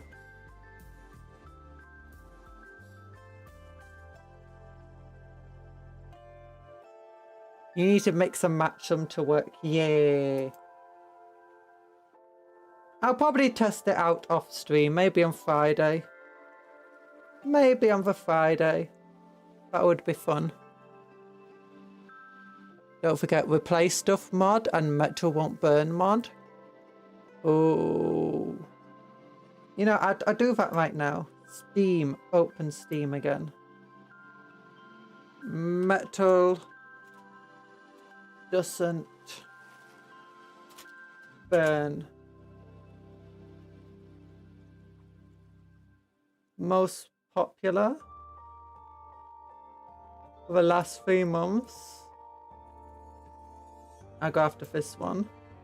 And what was the other one you said? Replace stuff. Replace. Last 3 months. Replace stuff continued. Do we need any mods there? No, no, no, no. Subscribe. There we go.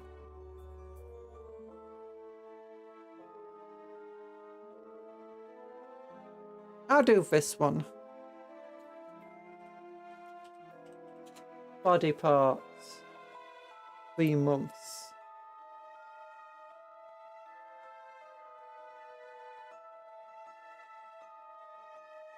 Harvest.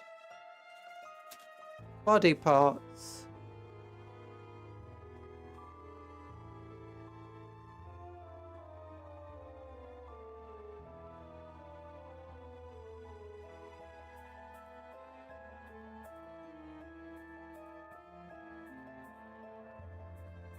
Okay, I'm gonna just have to figure out which one was the one I wanted originally. Oh gosh, housemate forged in fire. Oh, is that a proper LED face? We've got an LED terrain set there. Oh my goodness, I'm getting rid of. Oops, wrong one. There we go.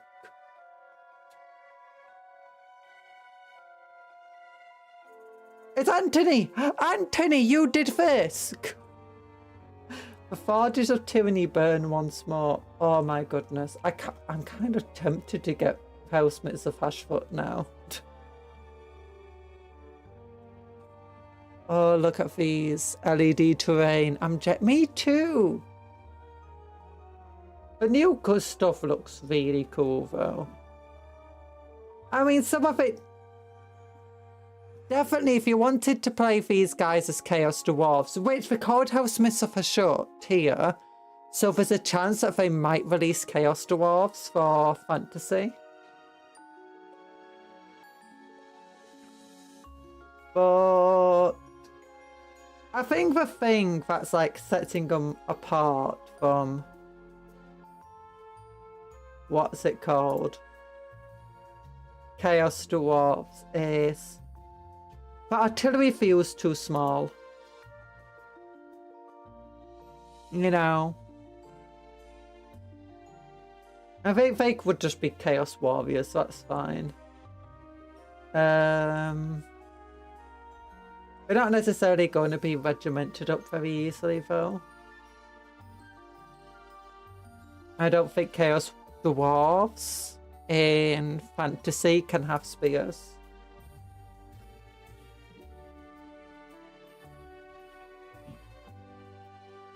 Yeah, they do feel like a different beast and breed to the Chaos Dwarves of Fantasy and Old World. Like this artillery piece just feels way too small and under scale. Like if you brought it into a fantasy world. But for other factions it would be fine. The Chaos Dwarves though, it was pitiful. Oh, these guys would be great as like Skeleton Horde in Fantasy though. Oh, gotta go now. Bye bye, Bunry. I hope you sleep well and stuff. Oh, look at this squad. They're cool. I really want these models. Look how cool they are.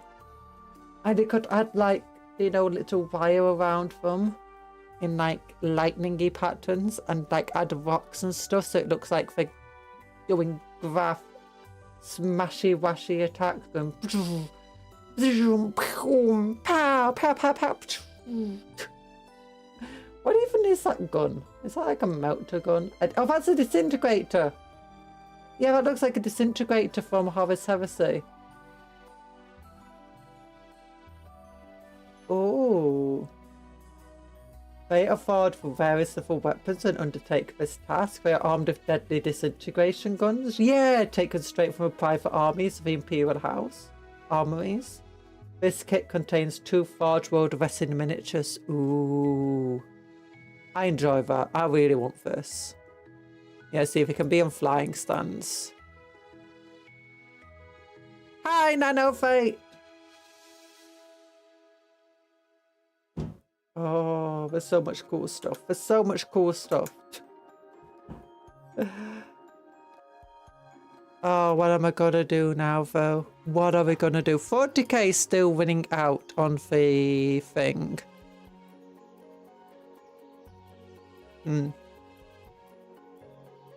LED terrain. Oh, maybe we could play Medieval Space Marines. The Newt Sphere. Oh gosh, do you know what will be hilarious though? If we put some 40k mods in and then started making female Space Marines.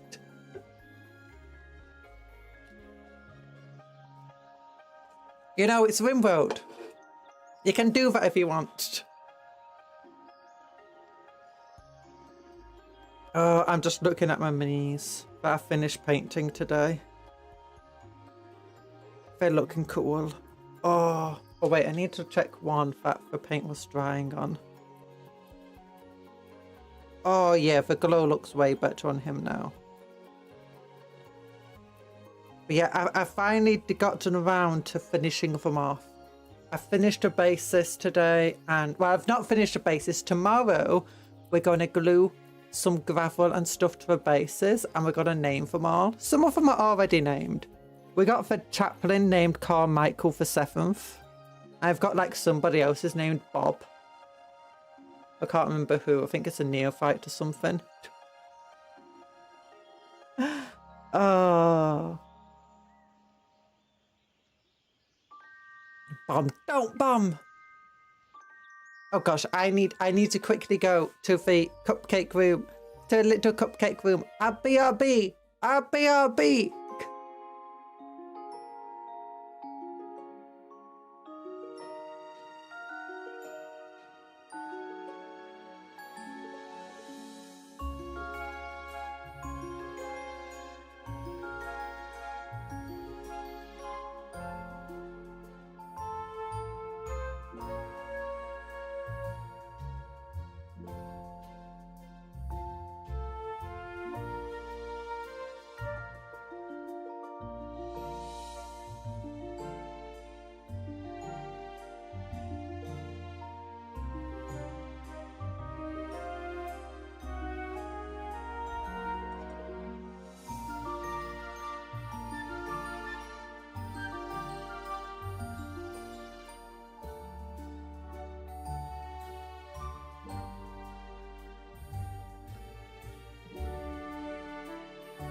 No, I'm going off to the little cupcake room. That's very different from the cupcake room.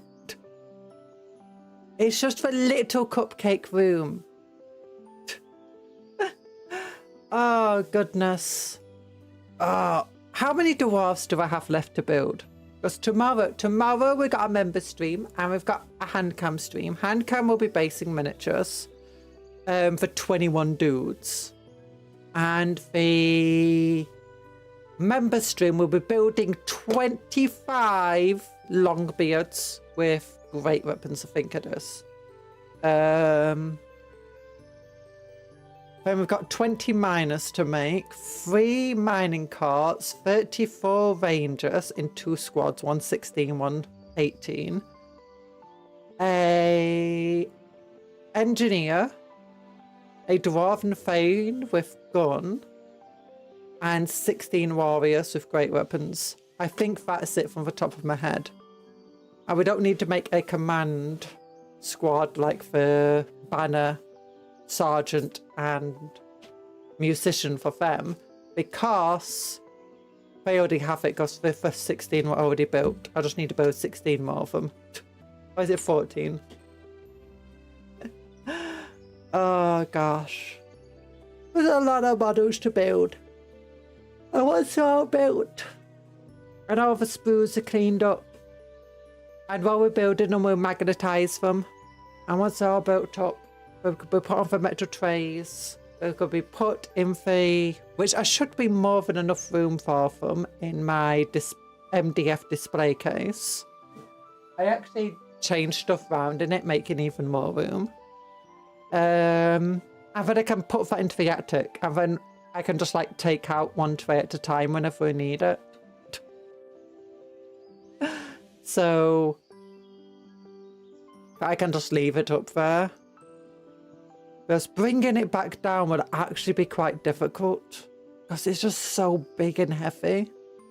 I think if I brought it back down again, I'd have to completely empty all the miniatures out of it and bring down each tray one by one, and then bring down the display case. I'll bring down the display case first. Oh, goodness. Need to find, what's it called, like another carry case. Actually, no. I could just then like empty out one of my other carrier cases. Like if I did want to take them somewhere and put all the miniatures onto the metal trays of the other carry case and just take that. Because that MDF case is so heavy. It's barely can class as portable. And it's so big. And it's wood, so it hurts. Like the edges of it. I feel like I want to take a file to the MDF case, right? And just round out the edges and corners of it so it's not as deadly anymore.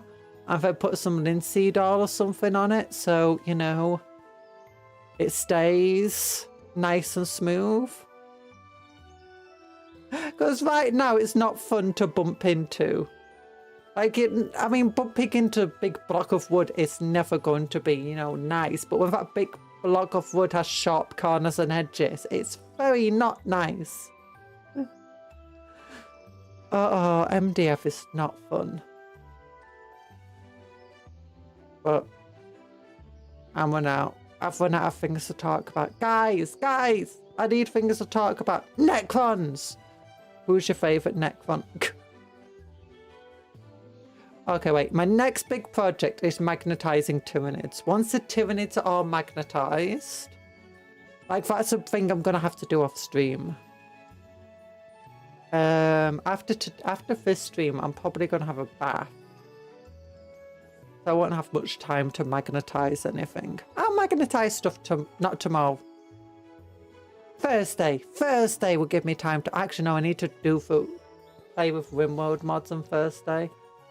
So next time I'll be able to get stuff magnetized will probably be Saturday.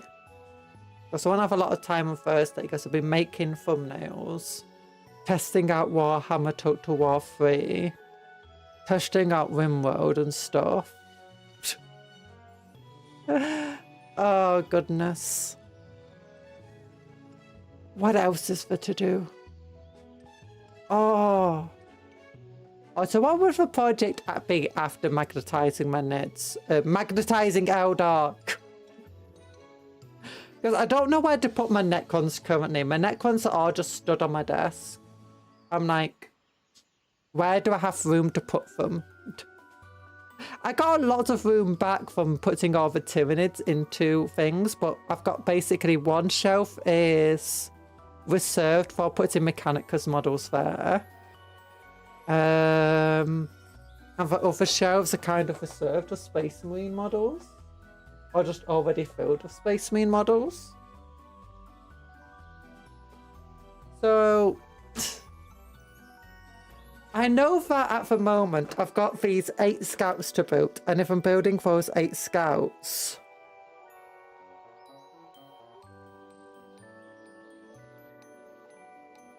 oh, what a feeling when you're a Necron on the ceiling. yeah. I mean, I guess I could. My ceiling's not metal though. I mean, I could blue tack them to the ceiling. No, I guess I could build. I'm going to get another acrylic display case at some point and probably put my World Eaters in there, and there'll be more than enough room for something else. Probably worthwhile putting the Eldar in there, if I'm entirely honest. One of the things I want to do is I hate flying stands. So I'm thinking of cutting like the rounded top of a flying stand, gluing a magnet onto it, and then gluing a magnet onto the jet bikes. So then I can just have them magnetized, because they'll stick a lot better. I think that's what I'll do there. Yeah. I think I'll just magnetize the rest of the dark code, because that's what I'm going to do for gargoyles as well. I've got to eventually build my 20 gargoyles. Oh yeah, I'm for 8 scouts. I've got 8 more scouts to build. But if I start building them, what I'm going to have to do is I've got to think for like every scout to build, I build one of the scout bodies as a neophyte. And then for every neophyte to build, I build one of the neophyte bodies as a scout. So that the scouts feel very Templar-y.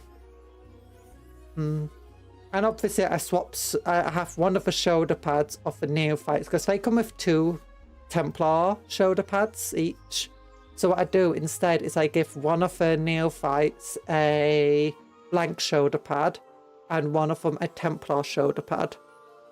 So I got 1 Templar and 1 blank, and then the scouts can all have 1 Templar and 1 blank. But then, so for building them, but you only get 4 neophytes in the Crusader squad, so I'll probably just build 2 Crusader squads. And I think for 2 Crusader squads I want to, but it won't be 2, because it'll be 1 squad of 20. And I think they're gonna all be armed with Pyroblasters. Because if I remember correctly, my mobile battle group has 20 Templars, well, 2 Mastodons, and in each Mastodon is 2 squads of 20 Templars. 1 squad is armed entirely with Power Fists. Well, it's 4 special weapons it can get are all Power Fists. And for one, their special weapons are all Pyroblasters. And the idea is that they come out of a vehicle, and the Pyroblasters like burn down the initial enemy, for they charge in with the Power Fists. And if the enemy tries counter-charging or moving around them, the ones with a flamer will overwatch the enemy. So they'll overwatch them with 4 Pyroblasters and go, burn yourselves, yeah. That's the idea anyway, you know. But headpat. What you doing, headpat? Get that hand off me. Stop headpatting me. I'm not getting no. Share Cuptle. Oh, I can't lean over enough to share with Cuptle. Thanks, headpat, smile, mal. Yeah.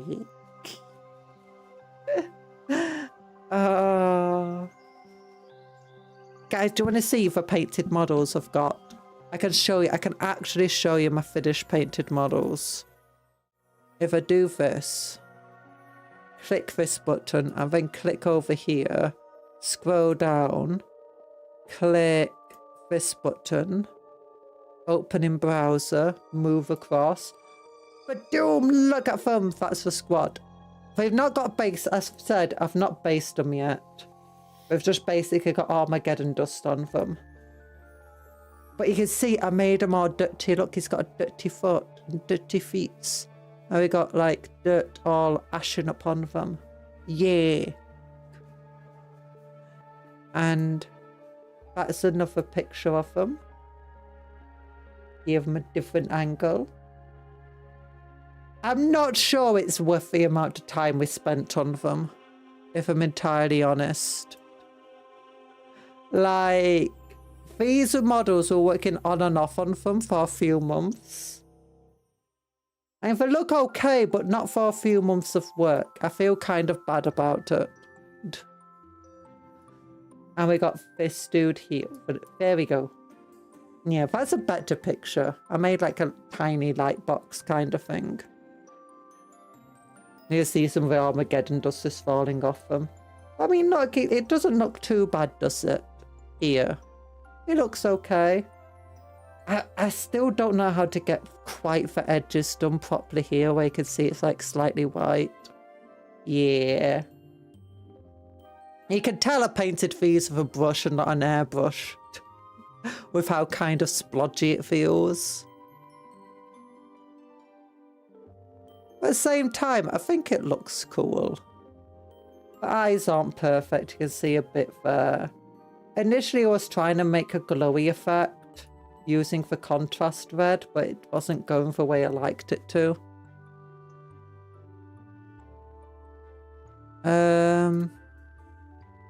Here's him from another angle. Yeah, the cross is meant to have like highlights and stuff on it as well, where you can see it's like grey instead of white. That's where it's meant to be highlights, but it kind of just blends into the white in the end. It never glows well. It never glows. Never goes well. Don't fight for head pats. No, so the white does not look good here. Oh my goodness. Now adding the bits of dirt to the shoulder pad does help the white effect. Like not look so bad. Like it just feels more like it's dirty rather than terribly painted. To some extent. Which is one of the reasons why I add the dirt on. It helps hide the bad painting. Yeah, that's purposeful. It looks like he stepped in a horrible cow pat, doesn't it? I tried painting them in different ways with the dirt. So some of them it just looks like they got dirty and dusty from moving about. Some of them though, it looks like I tried painting it so imagining that they fell face first or like back into the mud.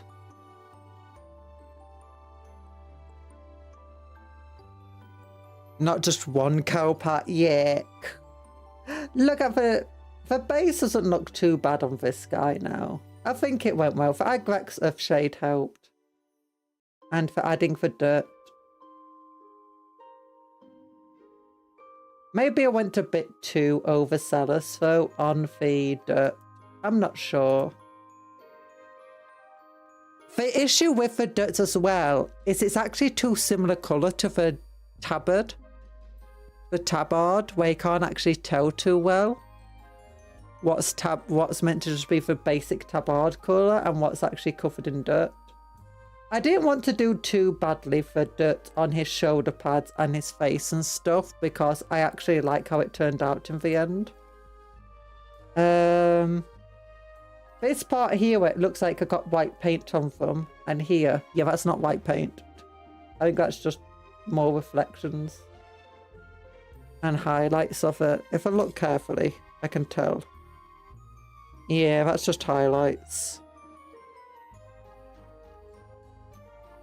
Oh, maybe I should fix that up to look a little bit better. And then we got this dude here.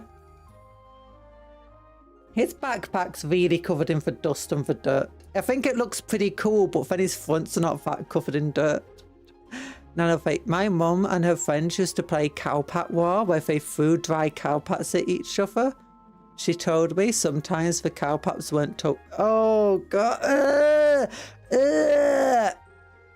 it's just no paint. It's just no paint. Yeah, because I undercoated them in white.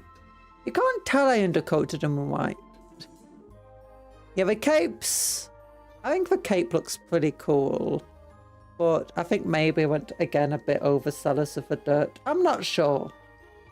I kind of like that they are going to... If you've ever seen soldiers in real life, like going through a battlefield, they do look like that because they're going to be getting down to the ground of the dirt and the dust a lot. There's going to be a lot of wind. There might be explosions nearby them and so on. They're going to get very dirty very quickly. It's like, even if just like soldiers being on a hike, or if you're just being on a hike, you realise just how dirty you can get on them, especially like through farmland or anything. Yeah, this looks cool. This does not look well to zoom in on. Gosh, did I get gold on that axe head? No, that's just a reflection. Apparently that's a reflection of the gold. Or at least the camera picks up more gold than I can see with my naked eye. Same here. Yeah, probably just picking up more gold than I can see with my naked eye. Oh gosh, there's a bit of hair or something there. What is that? Oh, there's a bit of a brush thing there. Ugh. Yeah, because I use a long brush. Yeah, I use a long brush on it. What's it called? One of the Citadel long brushes. I say long-ish brushes. To do for Armageddon Dust. Technical paint. But it is a technical paint. The brush isn't designed with that, so the brush is a real mess at the moment. Either that is a cat hair that's stuck to it. It looks okay. The axe is a bit more wonky than it was before because unfortunately it got caught when I was moving stuff around and basically crushed and twisted off. But the base looks pretty cool, I think. The issue is this gap here. I thought it would look better once it was painted, but I should have really just used some green stuff or something to close it up. The face doesn't look too... Oh no, there's still some paint. I thought I fixed that up properly. Because I did do some extra white paint there to cover the red.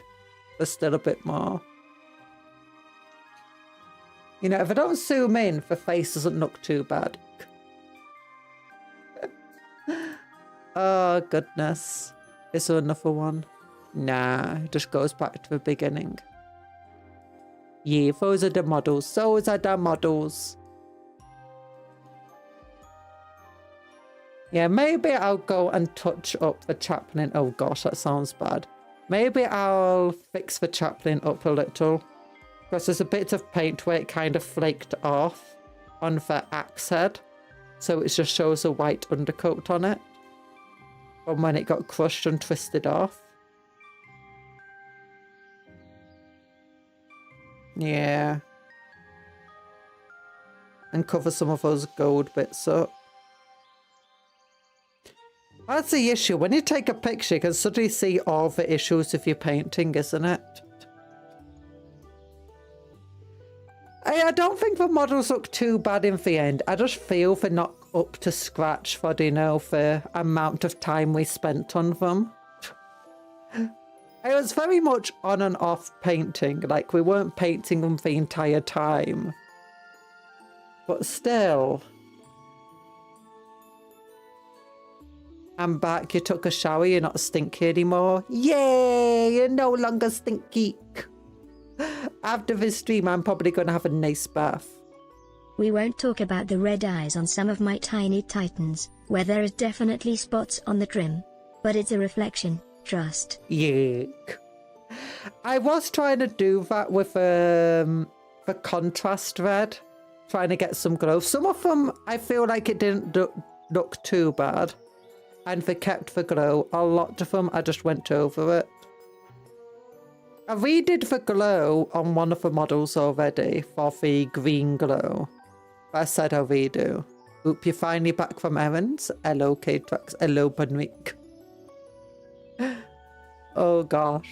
Banri's also gone now. But hi, TA, welcome back. What are we talking about? I was painting models. You've seen from for Discord. If you want to look at from for Discord for fair. I noticed that a camera seems to show imperfections in my painting that I always miss. Yeah. The other thing I found, especially when doing hand cams, is that certain colours kind of glow. Or like, with the eyes are actually perfectly fine. And if I take a picture of them from a certain angle, you can see if they're fine. But they always seem to, you know, the red. It's too bright, like especially on the hand cam camera. Because I don't know what's going on with the lighting of a hand cam camera. Yeah, you've seen what happens when I put white things there.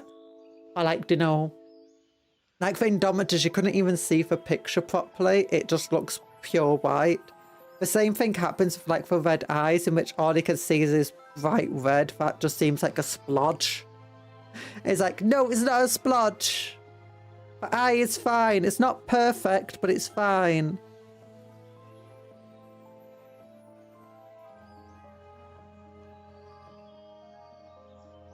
Impromptu Yapsidon stream, yeah. I mean, I didn't know what we're doing, so there's always a risk of it being a Yap stream. I was thinking maybe we could do a hand cam stream as well, but I wasn't sure what we'd do. Maybe make Necron Warriors.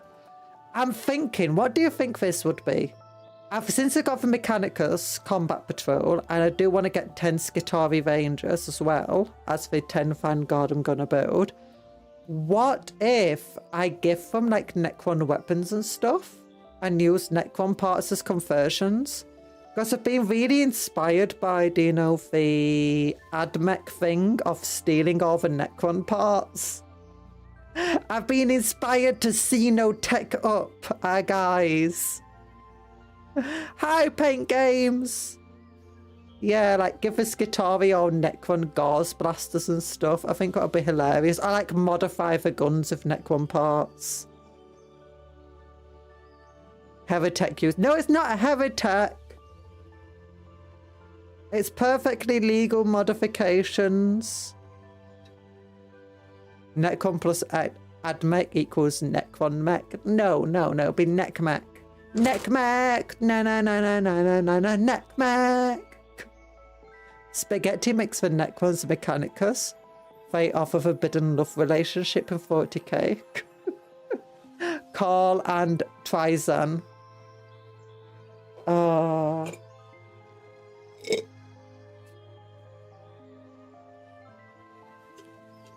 I do like how the Imperium and the Necrons have an ever-increasing friendlier relationship in 40k. Whereas the Eldar and the Imperium seem to have been an ever-decaying relationship. Oh gosh, like early 40k, Eldar and the Imperium were more like just elves and humans. In terms of like any fantasy, elves and humans seem to be on the same side, and you got half elves and stuff. That was early 40k as far as I'm aware. Like the Eldar were... There was some antagonistic stuff between them, but it wasn't that bad. They were more like just frenemies than anything. But then we ended up going further and further away. We got rid of all the half Eldar, half elves. There's like one still remaining, and that's the one named character. That was like Dark Angel or something.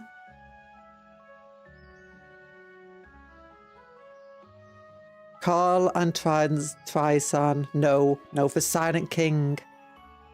Imagine a rom-com with Belisarius Carl and Sandrax the Silent King.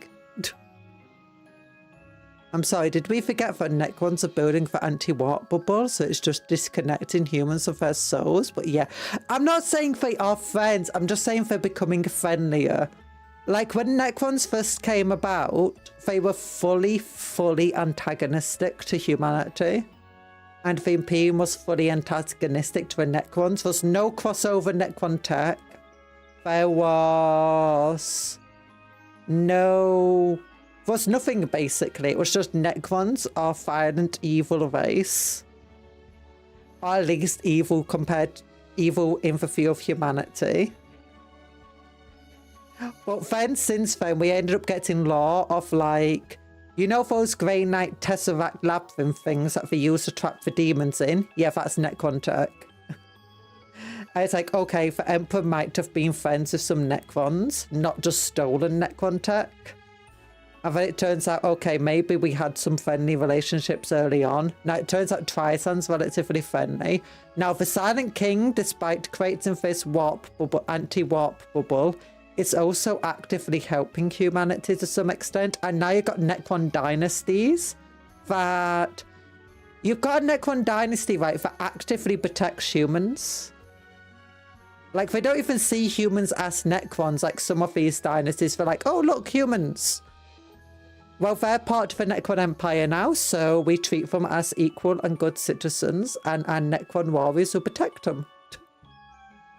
And it's like, yeah, you got Necron areas like that now. It's like, what? What? But Necrons are actually...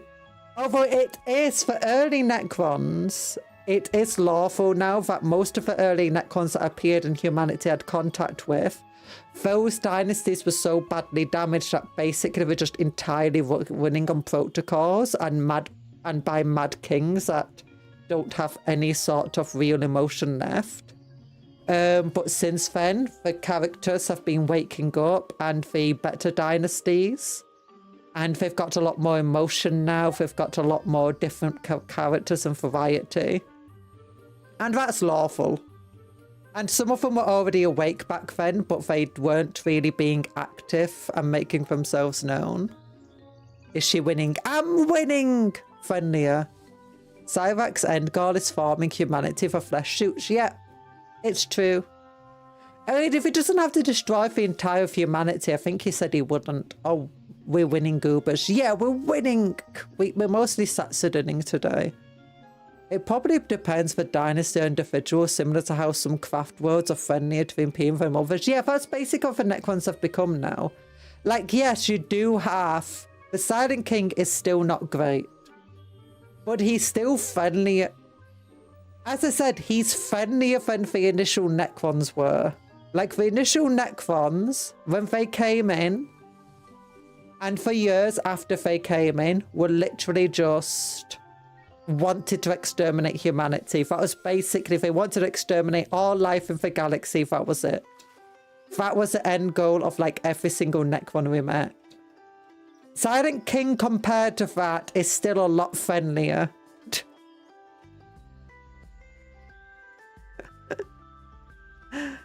He's still not super friendly, mind you. And yes, some of his friendlier stuff is still just to pursue an end goal that results in humanity's eradication, probable eradication. Although it is possible that he might be able to achieve his goal by only destroying a couple of hive worlds. So you don't know. A lot of Necron propaganda going on. Is the Silent King mute? No, I don't believe so.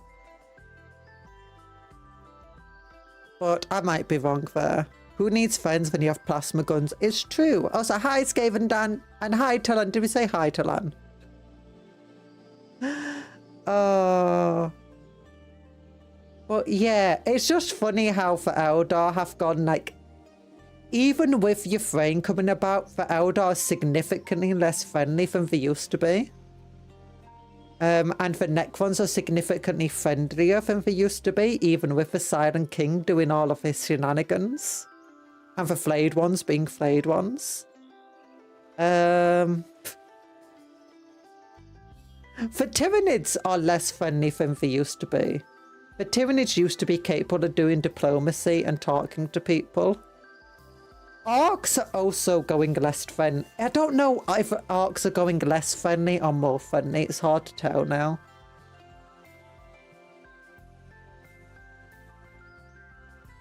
Because he's the idiot who traded away for Necron's bodies and souls, so he's self-exiled. I love how Ek was having a sad after getting his race somnumbed, and then the Tyranids showed up and he thought, that's probably bad. Yeah. The Silent King at the moment is trying to focus on unifying the galaxy against the Tyranid and Chaos threat. For Pariah Nexus, as After far as I'm Yikes, aware... Death Orcs have been mad. Yeah, orcs have been mad. Silent King probably realises that it would be better to ally with other species than repeat for conflict. Yeah, he still hates the Eldar, I believe, but he wants to ally at least some of the galaxy to make sure that the Tyranids don't destroy the galaxy, because he recognises them as the most serious threat. I believe the current Pariah Nexus war is a standstill between the Necrons and the Imperium. Like what we read before about the Pariah Nexus, that was like 100 years or something before the current day setting. The Pariah Nexus war is still going on, but I don't think the warp bubble is expanding anymore for non-warp bubble, and the Necrons haven't been able to make any gain territory, and humanity has even captured a few worlds back. I also swear I read somewhere that they figured out certain ways to like unstill people, but I can't even remember where I read that, so it might have just been a Reddit comment and it was just wrong. I tried finding stuff, but it was hard. You're gonna go to sleep. Okay. Try speaking English. Pro Patel. I am speaking English. But hello, Pro Patel. I'm gonna go to bed. Now see you all again next time. Everyone remember to hydrate, have fun, and amazing day. Take care. Goodbye, Dr. Smilex. I hope you sleep well. Have good dreams. Dream of cupcakes, but don't eat them because they're friends, not food. I'm just speaking in an English accent. A British accent. Where are you from? I'm from Britain. Yeah. Oh, darn, I keep breaking my pen for my thing. The Tyranids seem to have given up on diplomacy with the Soaked Rebellion. They seem to prefer infiltration with gene stealers or outright war. Yeah, there used to be a thing where gene stealer cults weren't... The Tyranids used to not be just a pure eating thing race, and the gene stealer cults used to be where the gene stealers had their own soul, kind of, and their own ideas. Love Tyranids, the big unifier. Everyone is like, I hate you, you hate me, but the bugs love us, but in the food sense, so let's not fight. Yeah. But gene stealers, I think even had gene stealer cults that fell to chaos at one point. And like the gene stealers had enough independence where sometimes like raised up against the Tyranids and stuff, so... But gene stealer cults seem to have turned away from that. I like that in some ways, I dislike that in other ways. The orcs also used to be more human-like in the behaviour and the ways they were. Like, they tried defining orc society to some extent. They definitely did in Old World, and they kept around for a lot of definition of orc society, where it's very feudal-like. A bit semi-tribal, semi-feudal. And the society made sense for why it's so successful in fantasy. To the Tyranids, you are all cupcakes.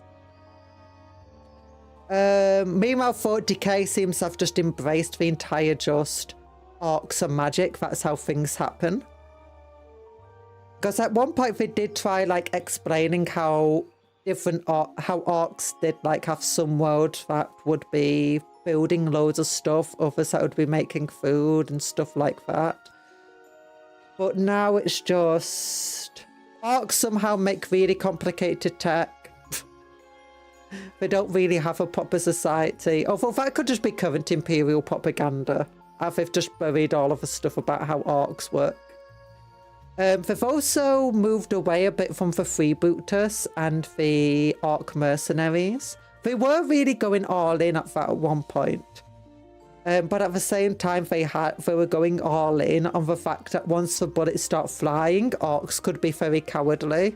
There's even a book, the Assault on Blackreach book, where there's a scene where they get ambushed and the orcs are killing one another to escape and stuff.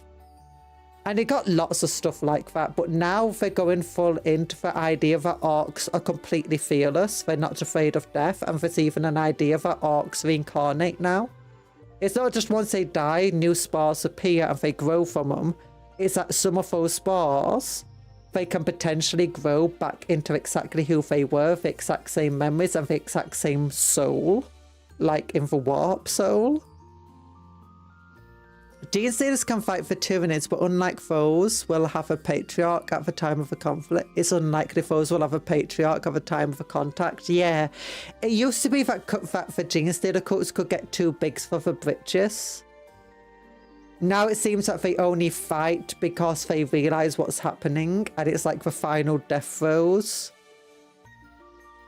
So it's like, Genestealers cults are such a cool army concept-wise. In a world of huge players, you are playing as the crazy guys wearing the sign, the end is near. I think original Genestealer cults were separate from the Tyranids. They later combined them. Ooh, I never knew that. It makes a lot of sense though for the discrepancies. I think the early...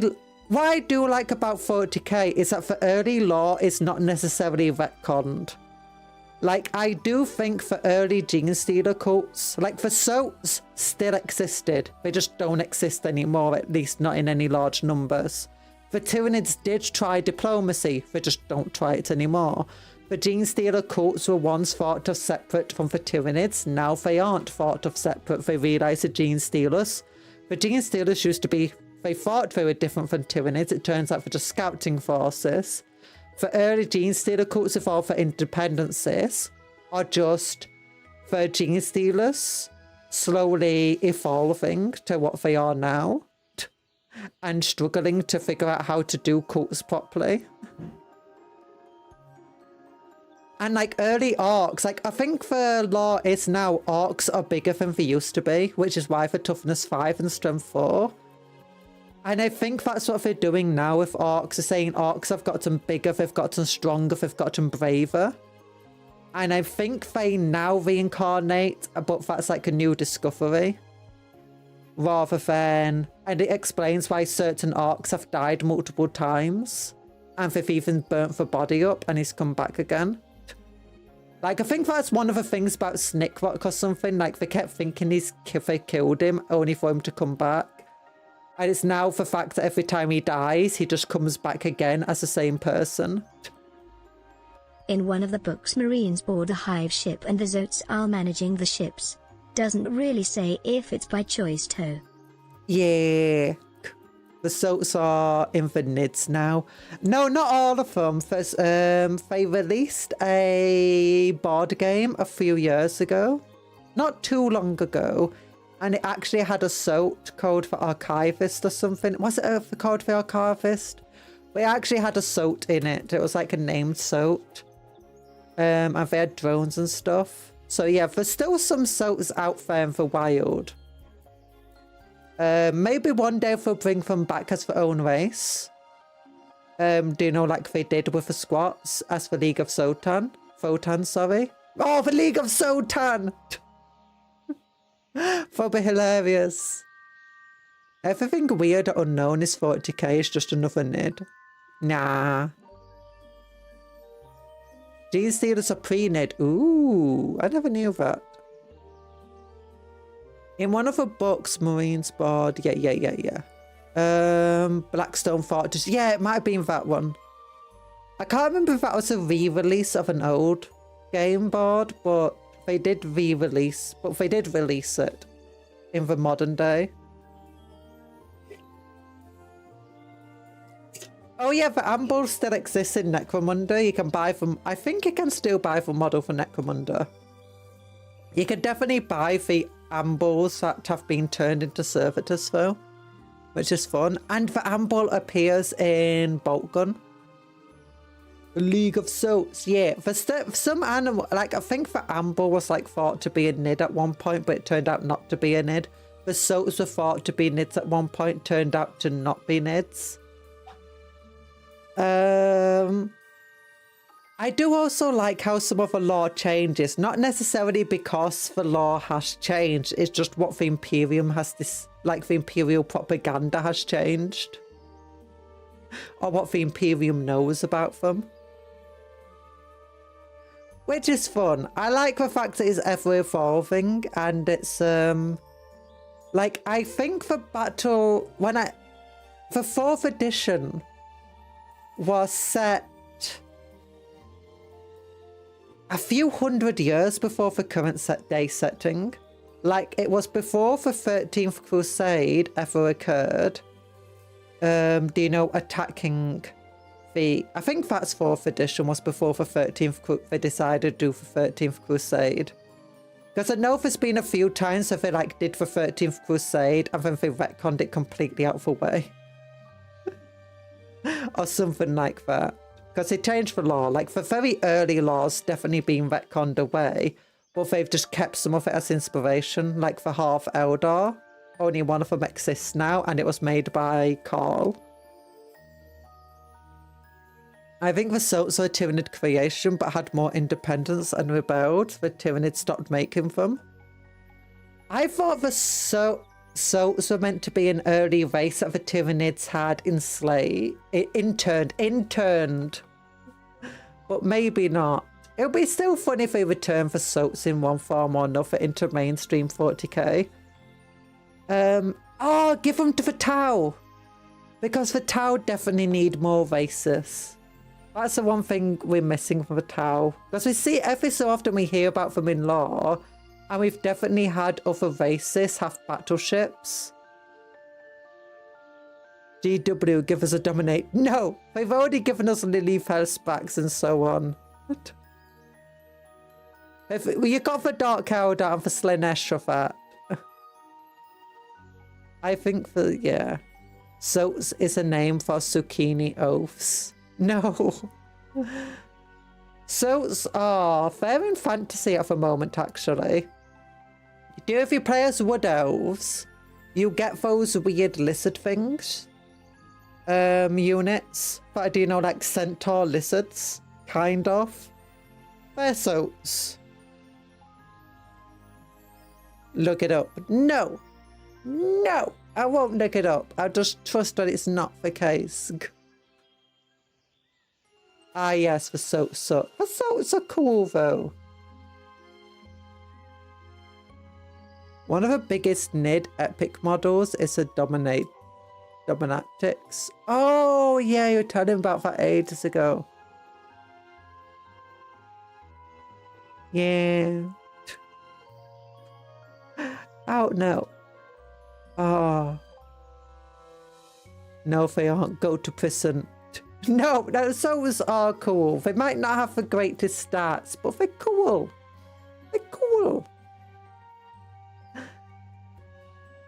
I just wish we got some of the minor races, or like add some of the minor races into a game like Necromunda or something like that, just so that we can kind of have access to models of them. They're like the Hood or the Herd or whatever they're called. It'd be really cool to get some models of them. And you could definitely see them in Necromunda since they're meant to work on the shadows. And they apparently have like shadow empires on hive worlds and stuff, where they like devour people. And they're trying to uproot the Imperium from the shadows or something.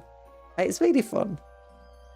Now, as a high native engine, don't eat cupcakes. They're friends, not food.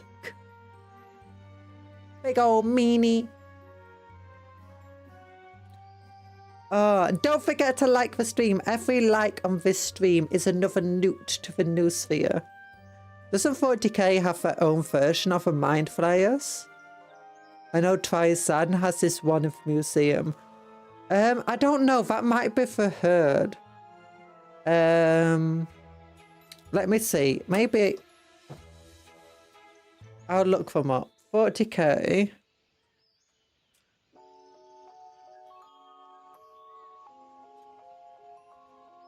The Hood. Oh yeah, for code of a Hood. HRUD. Oh gosh, this is too many adverts. Okay, I'll load it up on Brave. Because then I won't get all the pop-ups everywhere that might give away my location. Yeah, the interners. Look, we gotta keep this page 13. The interners, a PG page. PG Cuptle. Sometimes I don't get yet. You. Boss handcam. Window capture. Different window capture. Oh yeah, that's sorry, that didn't work. Whatever. There we go. Notice the nocturnal warriors are an intelligent alien race of the Milky Way who are prone to living in subterranean conditions, who possess an unknown biological ability, likely warp-based, to dramatically accelerate the aging of any living being. They've changed the design of them a lot. Like, I heard the design now or something is meant to be like for a group, like loads and loads of slugs or worms taking the form of a human.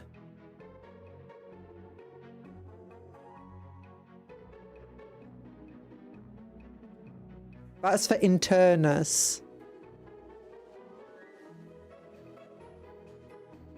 For Crave. It's our GW website. Living, I'm pretty sure they could aid ships. Yeah.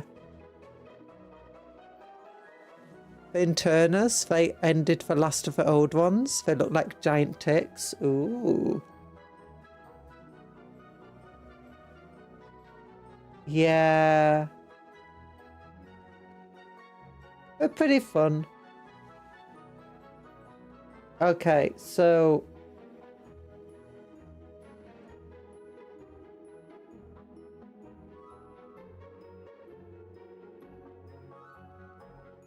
let me look up the 40k in Turnus.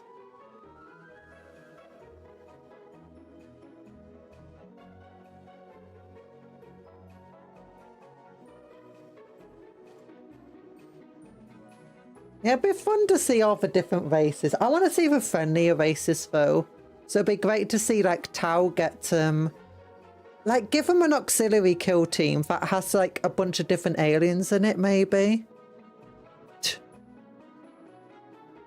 The Internus, also known as the Sirens, Krell, dominators or puppeteers in different parts of the galaxy, are an intelligent xeno-species or other dimensional psychic entities native to the realm of the Immaterium, similar in appearance to hybrids of Terran Nidarians, jellyfish, and Terran arachnids.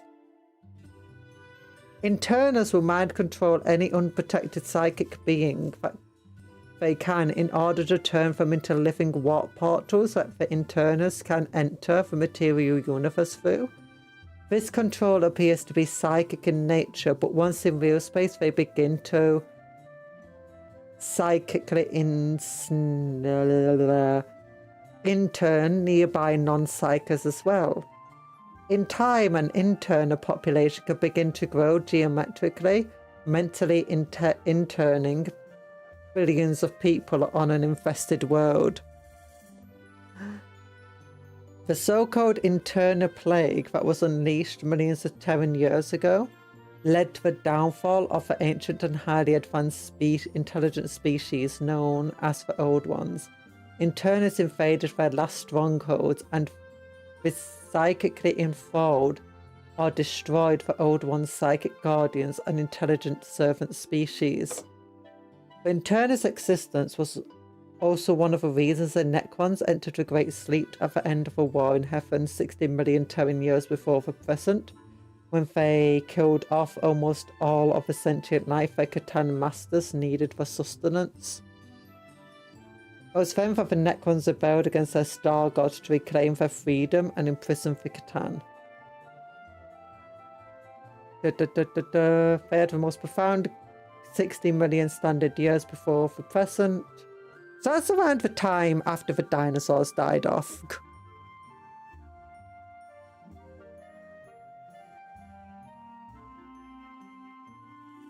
Thank God they're not growing mathematically. Trisun has one in his collection. It makes sense. But what happened to them afterwards, seeing the growing ascendancy of the Eldar species and their known weakness of the wakeful war in heaven and the rebellion? Necrons went into hibernation to wait for a time the galaxy was ripe for conquest.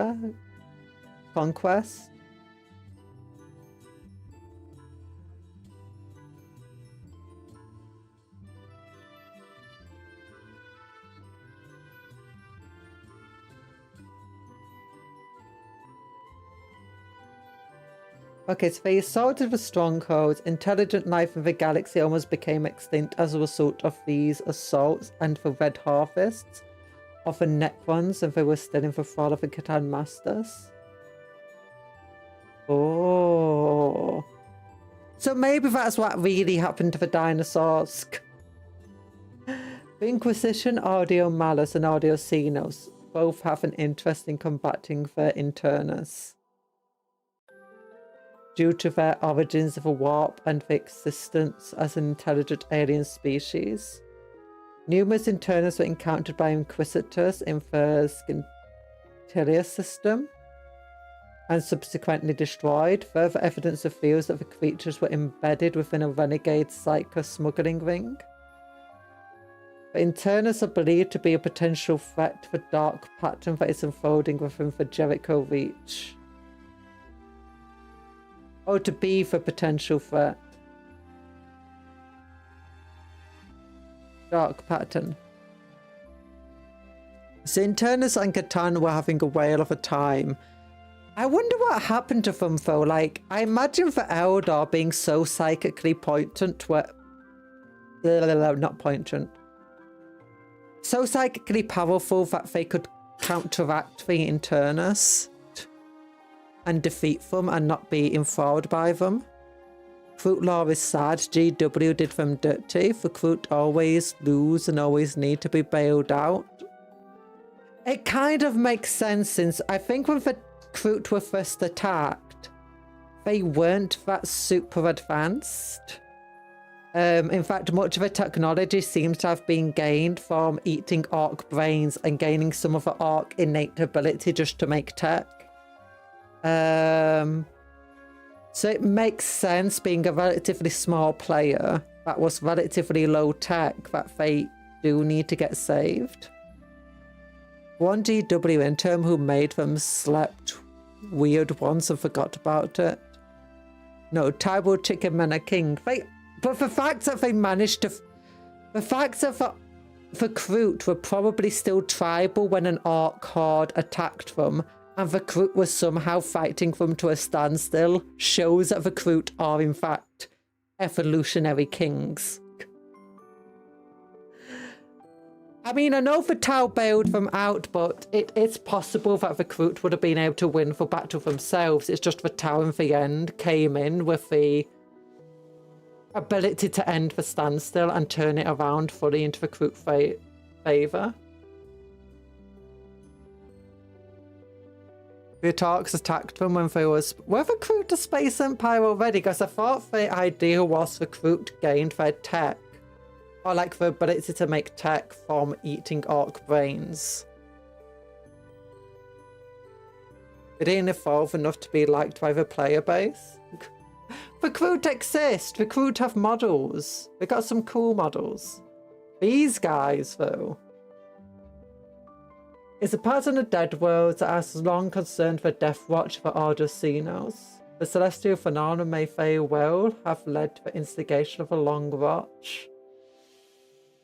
Phenomenon is variable, described as web of death, of dead worlds torn from the celestial procession as if to away themselves for heavens according to some unnatural configuration.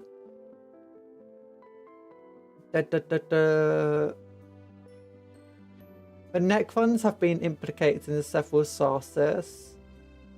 One of the sources links the Necrons. Layers of the ancient.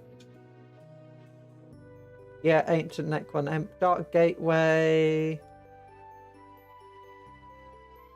Second view postulates the worlds of a dark pattern to be a doorway to another time and place. That is part of the Eldar webway. Claims the worlds of a dark pattern are massive long laboratories created by a long lost alien race and ruled over eons ago.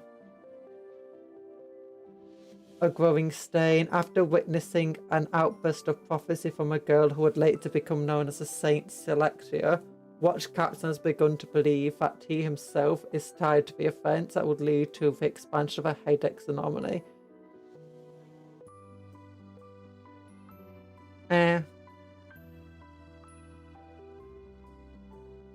What is this about here? Apparently something called the Dark Pattern, loads of dead worlds just appearing and being ripped out of orbit into some weird pattern. The place is stripped straight up doomed and the Crimson Scythe finishes waking up. No way are they going to let his regent actually succeed in extracting the command protocols. As a Space Marine chapter whose first company has been sealed away in a time state just by the Inquisitor due to a mysterious enemy they fought and got corrupted by. It was suspected it was the Internus. Oh. Kroot was a space empire, got hit back from the Orcs to the Forest of Peak. The Tau liberated Peak and the Kroot chose to say tribal. The Kroot regressed. Oh. Kroot got slapped so hard they returned to chicken.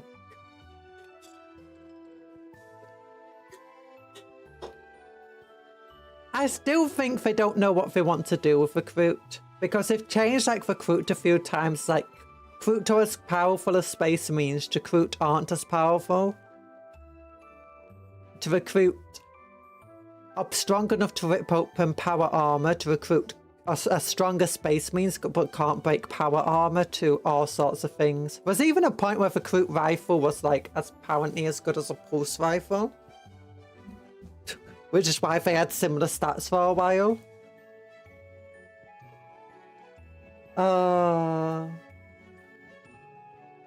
By the time of the Age of Imperium, the origin of these creatures are largely unknown to mankind and remain a complete mystery. Descriptions of these creatures are rare and fragmentary, but data had been gathered on their appearance as well as feeding habits.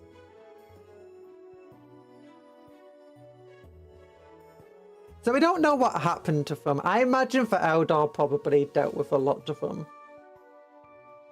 And I imagine other races rose up and managed to beat them, especially like non-psychic races.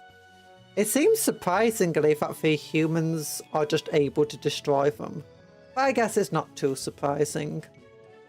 The Imperium is never to really be underestimated, especially the Inquisition. Like, the Great Crusade is consistently, like, said to be, like, the most powerful. Just incredibly powerful and so on. To where potentially races even more powerful than, like, the likes of Wood were easily crushed. I imagine the Dark Age of humanity also probably just vaporized them. Especially early on, because I don't think humans, before the Slaanesh were spawned, humans weren't that psychic apparently. Like, we didn't have many psychers at all. Or at least that used to be the law. I'm not sure if that's still the case. And with the extremely advanced technology, I imagine we could easily destroy this. Our Eldar low HP faction, kind of. Actually, not really, because they got Wraith Lords and they got the Wraith guys on foot. And some of the Aspect Warriors are really tough. Actually can be quite, they're not as fragile. They used to be an extremely fragile faction, but they're not as fragile as they used to be. If you want to build Eldar as pretty tough, you can. The vehicles are still fragile. I don't think any of the vehicles have better than a 3+ armor save, except maybe Titans. I don't think any of them have invulnerable saves. I think that chapter I mentioned is called the Storm Wardens. Oh. I think I've heard of them before. If I had to choose the to be a Intiners creature... are partially warp-based creatures. Part of their form, even when they have manifested, resides in the warp. Makes sense. Oh, I think I might have actually heard of them ages ago then. It's been too long and I forgot.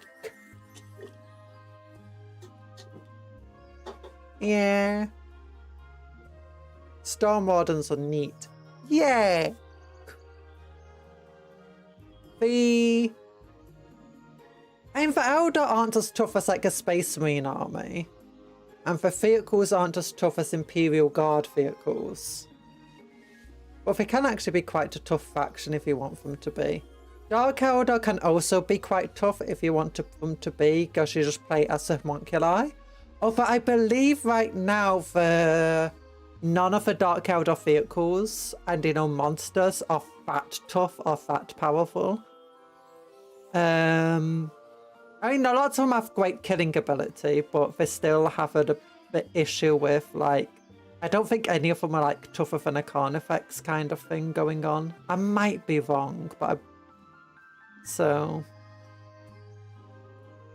Yeah, Dark Eldar got 2 new models coming out. We looked at them yesterday. One of them's Shadowheart. I love the Dark Eldar. I used to have a Dark Eldar army. I got rid of it actually shortly before getting back into Warhammer. It's sad. It was probably my best painted army because I started painting them by the time I was actually getting good at painting. Also, I went for a very easy paint scheme. I was basically spray them black, then dry brush them with a dark purple, dry brush them with a pale pink, then dry brush them with a grey, then just paint each of the gems on them and the eyes of green, a dark green, highlight that with a light green, and then just paint silver on the weapons and throw known oil at them. And that was it. That was literally the entire paint scheme. And sometimes I put a little bit of blood or whatever on them. Oh yeah, and just base them. But yeah, it was really fun. It made them actually look really nice because it was a really easy scheme to do. All I needed is a big brush and I could just like, it allowed me to paint them in like a big batch as well. Because all it was dry brushing different colours onto them. So for first dark purple, dry brush I think striking scorpions are the toughest Eldar infantry unit, and are classed as heavy assault infantry. Only as tough as a marine though. I think for toughness 3, what, they got a 3+ armor save? Maybe for toughness 4. You do have other Eldar infantry though, and that's the what are they called? The Wraith Walkers, Wraith Blades and Wraith Guns. You got 2 small Wraith infantry units, and they do count as infantry. And they're about toughness 5 with a 3+ armor save, or is it 2+? I think they have an invul. And they got multiple wounds. So they're pretty tough. This is my Space Marine army as depicted by the artist as being in the dark. Yeah, no, I don't have any pictures of them. I don't have any pictures of my old... I don't have any pictures of any of my old models. But yeah. I did what I called a heavy dry brush. I don't know if that's actually the correct term, but the way you're doing a dry brush, but you want more paint to catch and you don't want it just on the raised areas. But you don't want to like completely coat the entire model. Eldar. Thank God there are only 2 Eldar factions and there is no third weird off faction. No, we need them. We need... What they called? I forgot from it. Begins with E. Exodite worlds, for Exodite worlds. We need them. Overbrushing is, yeah, overbrushing or whatever. Because I wanted that one to be not quite going to all the dark crevices because I was fine with keeping that black. But to get deeper into it, then I did a lighter brushing of the pink and then a very, very light dry brush that only went on the tippy pointiest edges of the grey. And it was a very nice colour scheme. I really liked how it looked in the end. It was a very lazy colour scheme. Actually, no, doing all the gemstones on them was a bit longer. And obviously, yeah. Oh yeah, think of the rags on them. Do like the fabrics and stuff. But because I mostly just... My army was basically Cabalite Warriors and Incubi. Oh, for Incubi faces I did white. Oh yeah, and for some... I forgot I actually figured out how to do a proper white and it was over black. I think it was... yeah, I did what I do now, but I did it a lot better back then. I had managed to get for Incubi white faces really well down. It wasn't perfect. It wasn't like dry brush, not dry brush, airbrush white, but still, it was a lot better than the white to get now.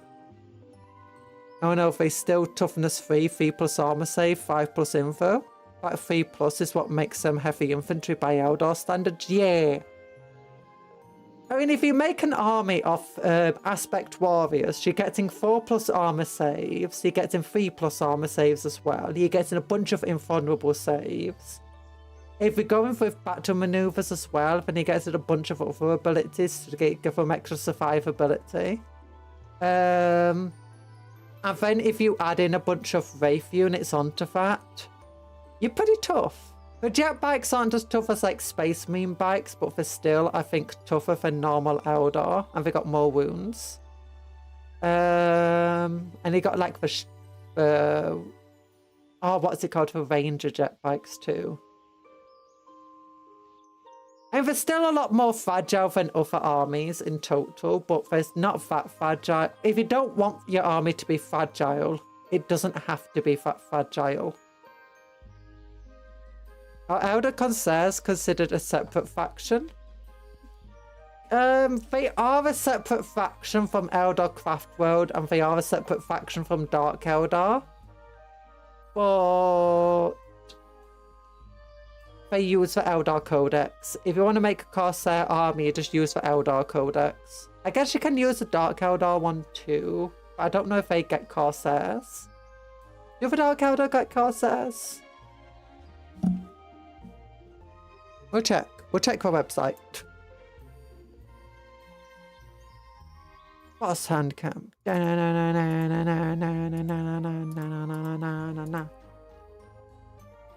And we go bow, bow, bow. And you've also got for your Thrain or whatever they're called armies. No, I don't think you can get Corsairs in the Dark Eldar army. You can get Dark Eldar in the Eldari army if you do for your Thrain or whatever it's called. Army list where you can take Dark Eldar units, which is kind of a separate faction. And you got the Harlequins, which again is kind of a separate faction, but if you want to make a Harlequin list, just use the Eldari book. Yeah, because it's no longer called Craftworld, is it? Yeah, it's not Codex Craftworld, it's Codex Eldari. So this covers the Craftworld faction, the Thrain faction, the... or Ifrain. I don't know how it's pronounced.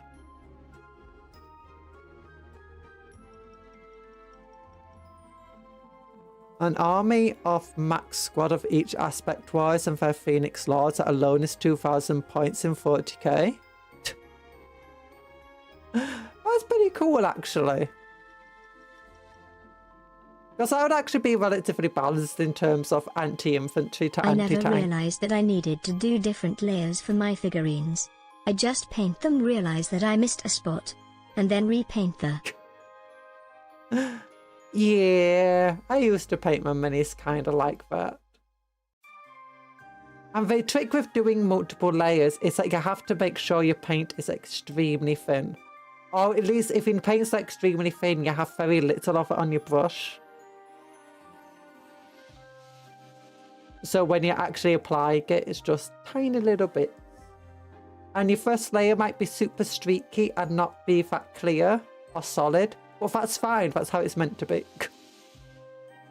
That's what your second layer's for. I don't have normal paint. Oh yeah, you don't. It turned out nice. Yeah.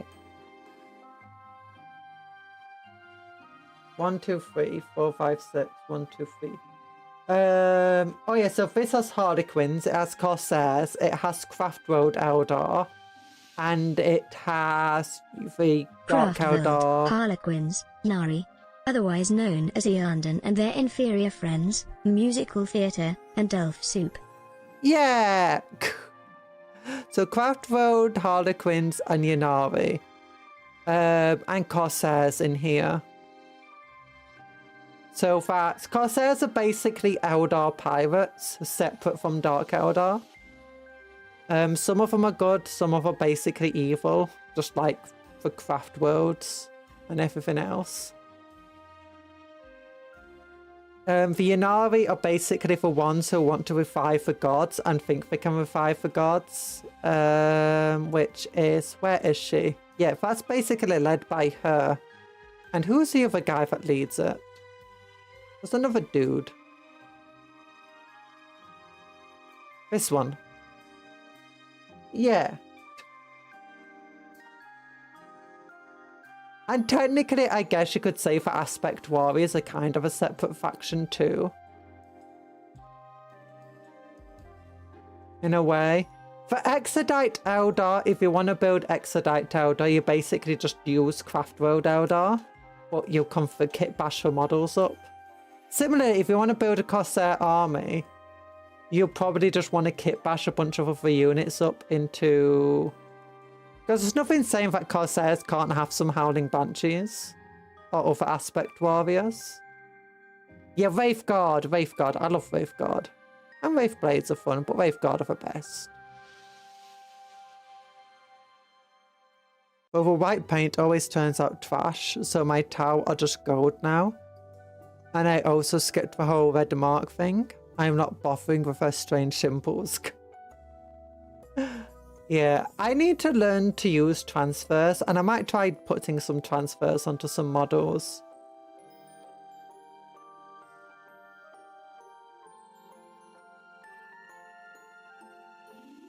Kill Team, Blades of Cain. Oh, Striking Scorpions are so cool though. These are ancient models, these War Walkers. These models were here when I joined the game. And they're already old when I joined the game. Like, they're ancient. And the thing is, they're not even online only. They're not new versions of the models, are they? Because they do look just like the old ones. Yeah. Because on the older base and stuff. With a weird leg. I think they came out I to always skip doing shadows since physical objects already have shadows and the shades make them look off. Like they're from some kind of boa. Corsair Eldar are pirates. Except that'd be too low a title for their tastes. They refer to themselves as privateers, much more suave. Yeah, that's true. Oh look, Swooping Hawk. Dude. His beak face look. I like how they didn't show you a single picture from the side of him. So you can see his beak face. From the side. Oh. The Dire Avenger model. I like how they actually tried mimicking the old models as well. And paying homage to them.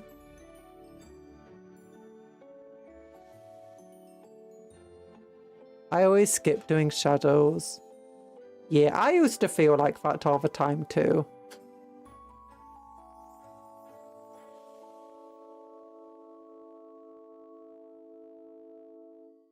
Transfers are cool, but I mostly do freehanding from now on.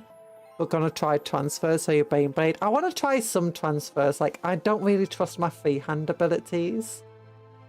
Especially on, like, the Knight and the Titans and stuff. I want to try using some of the big transfers that I have.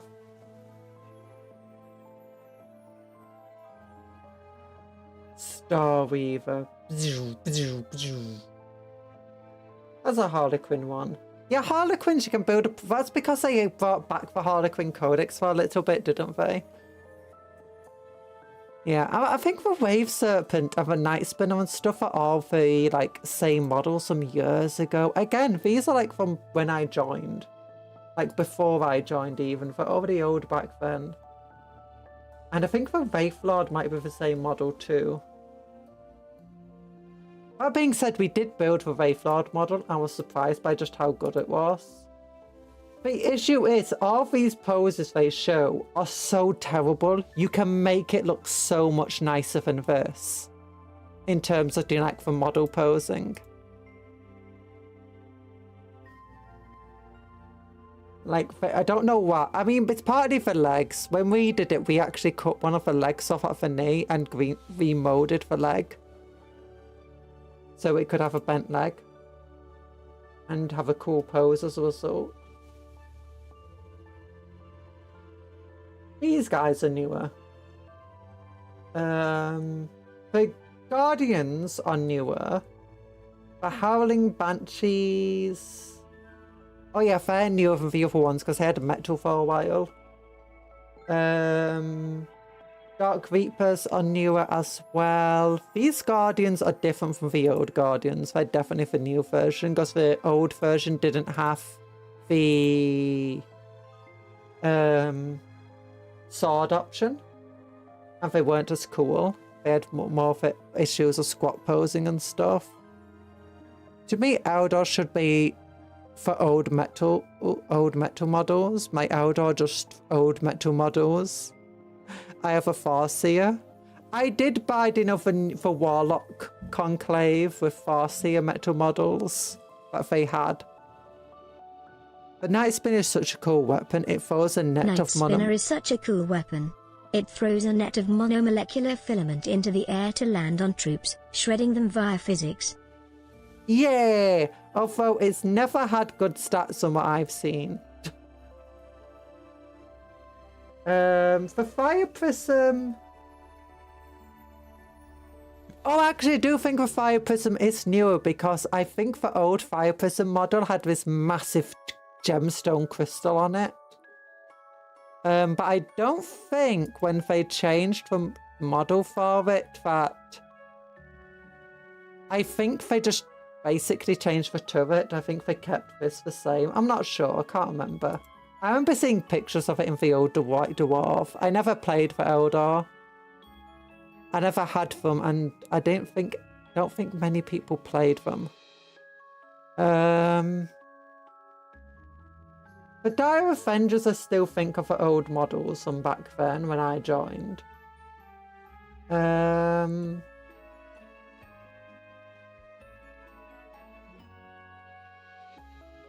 Swooping Hawks are definitely new because they had metal models for ages. The same with the basic all the Aspect Warriors had metal models for ages. And if they didn't have metal models, it's because they just used the same mode of the same model but changed it to resin. The Warp Spiders, obviously new. They came out recently and so did the Striking Scorpions. The Rangers had metal models for ages too. And so did a lot of the Phoenix Lords. I think that guy is... Yeah, that guy is a Harlequin. I think he was in the game for a while.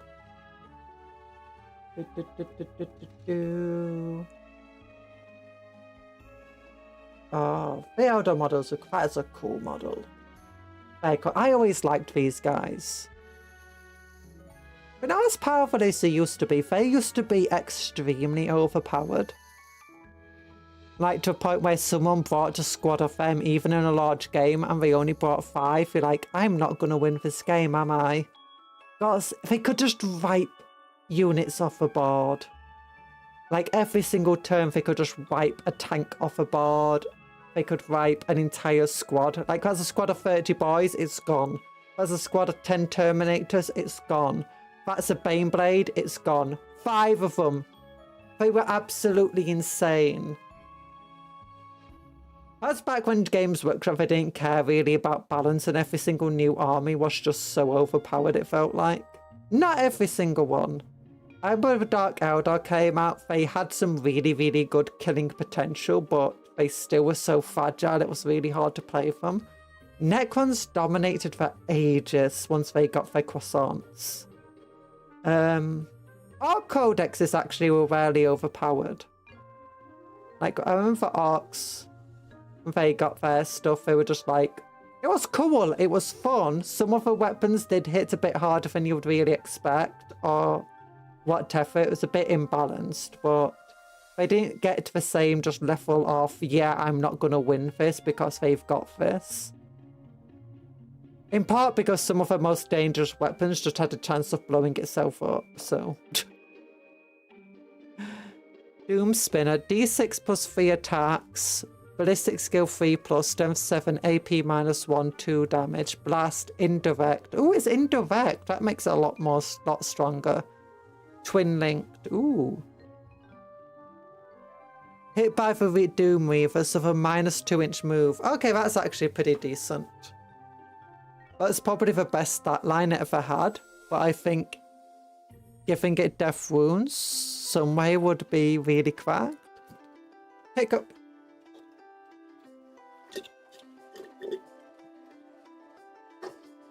I remember all the spinner weapons used to be kind of terrible. Now they're just basically flamethrowers. I don't know if that's the same for the Night Spinner at the moment. I know what I can do. Net. Not net. New recruit. Here we go. We'll go to my new recruit. We'll go down to my... Which one is it? Eldari. Here we go. The Nameless Crows. And we go to the vehicle... Night Spinner. The Doom Weaver currently gets, yeah, D6. What's that? D6 plus 3 attacks, Ballistic Skill 3, Strength 7, AP minus 1, 2 damage. Blast, Indirect Fire. Yeah, that's its current rules. Yeah, its current rules. That was actually pretty decent.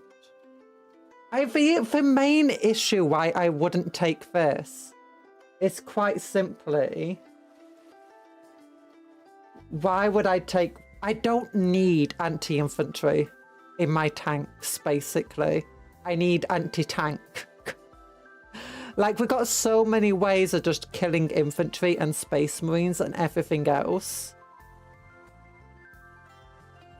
I keep mixing Doomweaver weapon and Night Spinner for vehicle. Yeah. That's the only reason why it's like... It's kind of okay, but... A lot of Eldar units are just really good at absolutely shredding infantry, including Space Marines. Like, your Corsairs, really good at that sort of stuff. Your Fire Dragons can blow up vehicles and blow up Marines and blow up Terminators. Your Dark Reapers can blow up anything. Your Dire Defenders shred infantry. Your Howling Banshees and Striking Scorpions can both tear through Marines pretty well. Your Wraith Guard and Wraith Blades can both tear through them. It's like, I'm buying this big vehicle. I'm paying 190 points for it because it's got indirect fire, which is actually pretty decent. Vampire Hunter. But at the same time, I could get for 40 points less a Fire Prism and get a Strength 18 weapon that does 6 damage. And it's like, yeah, I'd rather just take the Fire Prism. And that also has an anti-marine capability, and it's got a longer range. It's like, why would I take the Night Spinner compared to the Fire Prism? It's It's indirect fire really working fine. That is true. But because it's a flying unit and it's got a flying stand and it's kind of tall for an outdoor vehicle, it would still, and it's wide, it's kind of difficult to hide it on a battlefield so that you can really benefit from it.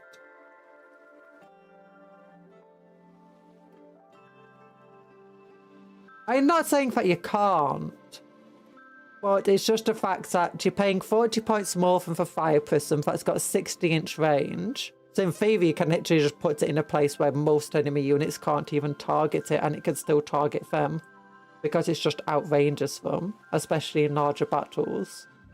Especially since some battle maps are 60 inches wide. But then it's got 2d6 attacks, blast, strength 6, AP -2, damage 2, or it can fire and just wipe out tanks. It's got linked fire. When selecting this weapon, you can measure this range, determine this ability from another friendly fire prism. When doing so, this has an attack characteristics of 1.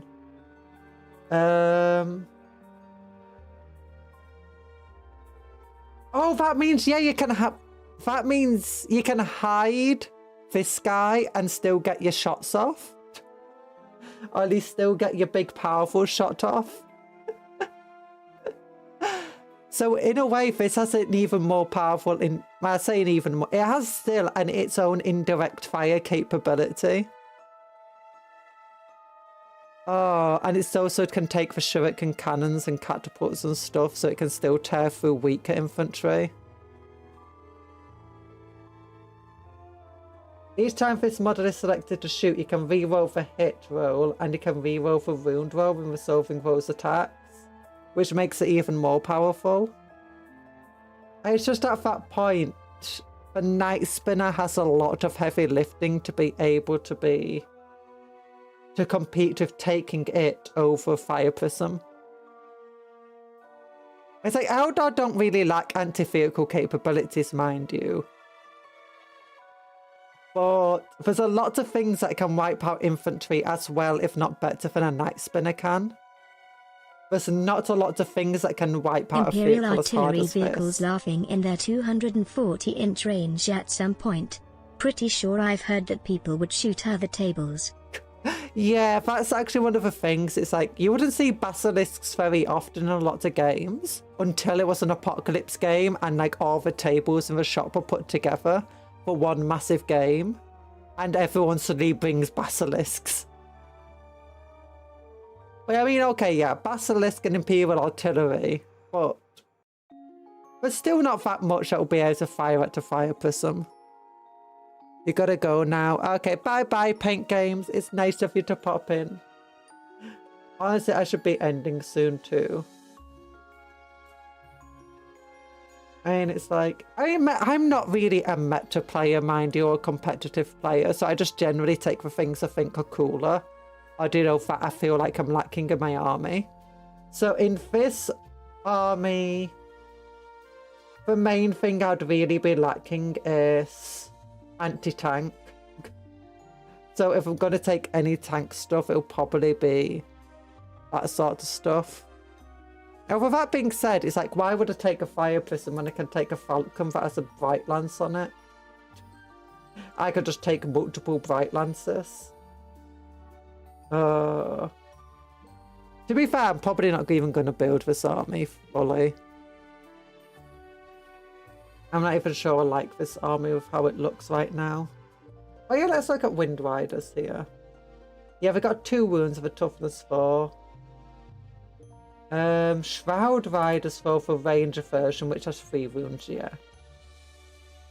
And they got 5+ invuln save. Only a 5+ armor save though, which kind of sucks. What about for Wind Riders 4+? Wraith Lord has 2+ armor save, toughness 10. Surprised that it's toughness 10 or not 9. Makes it pretty powerful actually. Wraith Guard are toughness 6. Oh, for toughness 6! And they got 3 wounds and a 2+ armor save. Oh, they don't have invulnerable saves. I thought they did, but they don't. Oh, wait a minute. I think a Spirit Seer can do something about that, actually.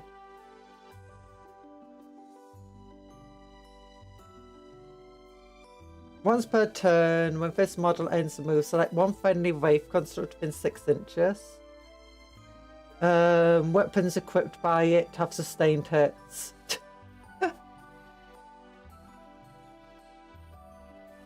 While targeting a certain enemy unit. Oh. In your command phase, select one friendly Wraith construct within 6 inches of this model. If one or more models in that unit are destroyed, you can return one destroyed model to that unit. Otherwise, one model in that unit gains up to D3 lost wounds.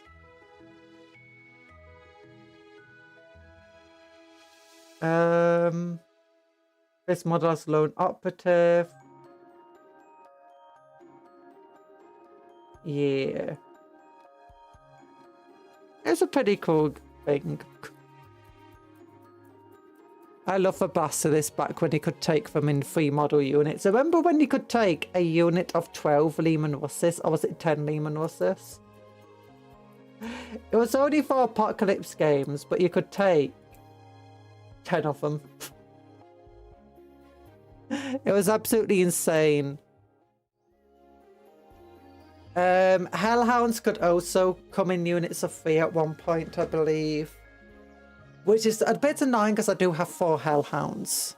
And do they have official rules for Apocalypse anymore? Because now they can take super heavies in normal games. It doesn't feel like they have any proper rules for them because they got rules for up to 3,000 point games.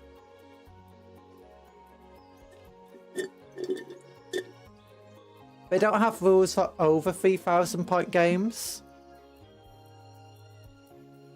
I know that they brought out the Apocalypse book recently, but that was the Apocalypse Crusade book, which I was far less interested in. Although, actually, what is the new Crusade on Apocalypse about now? Since they've released an Apocalypse Crusade.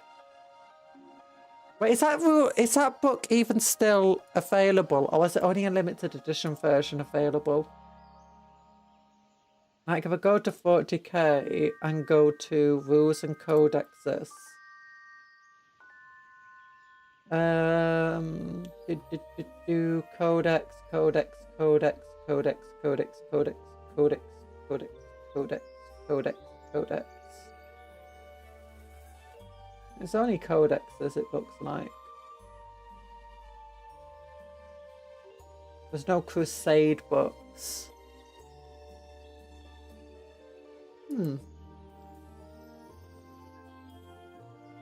Unless it's under ways to play.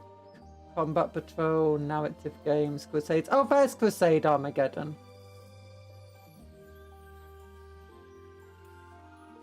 Boarding actions. Oh, and boarding actions still a thing.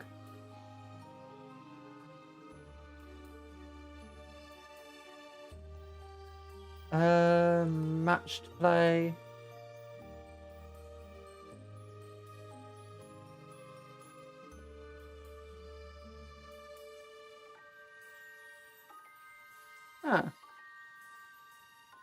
With the Hive World of Armageddon battered by warp storms and empiric corruption. I'll show you. I'll show you. They still have a book. It's just hard to find. Amid the blazing fire waste, the warp rift known as the Red Angel's Gate has erupted into being. And from its cursed depths flow torrents of empiric energy and tides of bloodthirsty demons. As the corruption spreads, Armageddon hives seethe with heretic uprisings and rebellions. Oh my gosh, does Armageddon ever get a break? Armageddon is the narrative expansion for 40k. It details the brutal next chapter in the ongoing conflict raging around Armageddon. Oh gosh. I swear one of the Armageddon books was like basically an Apocalypse book. Am I thinking of something else? Maybe it was just an Imperial armor I was thinking about. which was generally for Apocalypse. Oh, what's happening on Armageddon right now, folks? So it's just demons. Yeah. As far as I'm aware, there's 3 Crusade games currently, although...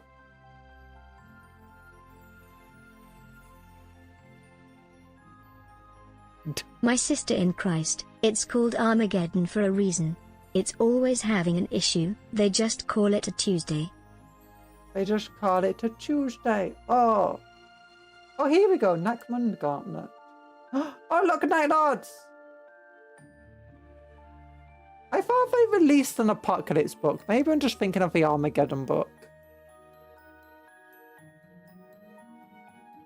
Forces of Abaddon, the Despoiler, have bludgeoned their way through the Nakman Gauntlet with its herald. Harkon World came out of the spear tip. Only the hastily defended Sanctus Wall of Loyal systems stand poised to resist, already weakened by heretical agents. Oh. Narrative gaming. I wonder if they're going to do another 40k thing. You ever do a big kind of tournament which dictates a future event in 40k? But either way, I'm gonna... Oops, wrong one. Wrong one! I'm not starting soon, I'm already here. Thanks for coming to the stream, everybody. If you've not liked the stream already, then please like it. It helps me out massively. I remember to work hard, but play harder. Take care of yourself, but be kind to others. And vice versa. Also, tomorrow morning, so in how many hours? 11 plus 5, like less than 16 hours. In less than 16 hours. I'm going to be streaming again. It's going to be a hand cam. And then in the evening, I'm going to be streaming again for a member stream. And there'll also be another hand cam. Armageddon was originally Ulanar for Ark Home mode. Yeah. So it was a planet the Emperor fought on with several Primarchs. Horus was made War Master and later the War of the Beast launched from. Yep. Ah yes, another narrative tournament they will promptly ignore, just like the 13th Black Crusade. Oh, no, don't turn me into a banana at the very end of the stream. No!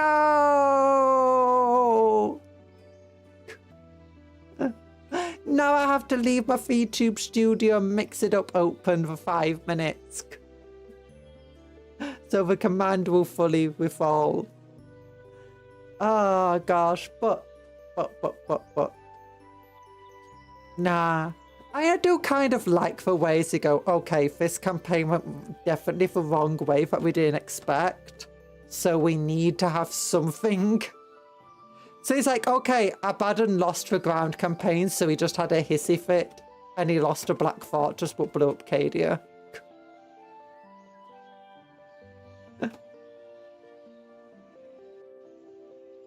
Oh. Like, if a narrative campaign went in Abaddon's favour, he probably wouldn't have lost a Black Fortress. And he would have probably just taken the ground, and Cadia would just now be a Chaos world. So at least they kind of did the entire thing of Cadia's stands and so on, the people still fighting even as Cadia erupted around them and broke apart. 2 streams, neat, yeah, ow! Talking about Dana, now you're stuck for 5 more minutes. I think the end times were also the same way. The end times I don't think were originally going to go that way, and they originally had planned not to. But Games Workshop was actually, when they canned fantasy, Games Workshop was basically at death's door. They had released the Hobbit models. The Hobbit had basically done massive damage to the Games Workshop as far as I'm aware. The films weren't as popular as they were expecting to, and they had basically this deal where they had to make a hell of a load of models, which cost a lot of money, and the models just weren't selling. And they put a lot of money into it. They had recently been putting a lot of money into fantasy, you know, with the end time stuff. And this is where you got Elisif and the Maggot Lord. And a lot of the early Age of Sigmar models were actually fantasy models that just never got released to fantasy. And they had a load of other plans for it, but they were already partly refunding, but they're like, okay, 40k sells incredibly well. Fantasy doesn't. It takes us years to make our money back from fantasy, and we're just not in a case where we can get that back. So basically, they ended up having to just scrap the entire fantasy setting and just let end times go on. So that's one of the stupid things. Chaos gets embodied into man-fun. Yeah, I think they would have probably not done that if they weren't in dire financial circumstances. And as much as I dislike the fact that they did scrap fantasy, I can see why. It took me years of playing 40k to finally do fantasy despite liking the models, because the game was just that weird, effectively.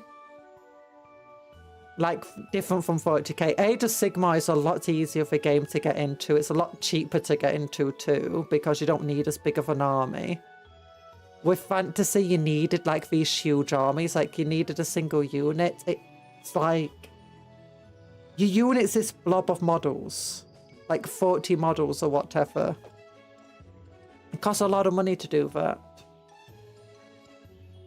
It's insane. There's a reason why I didn't get into fantasy until I was already earning money of my own. Oh. So it's insane, really.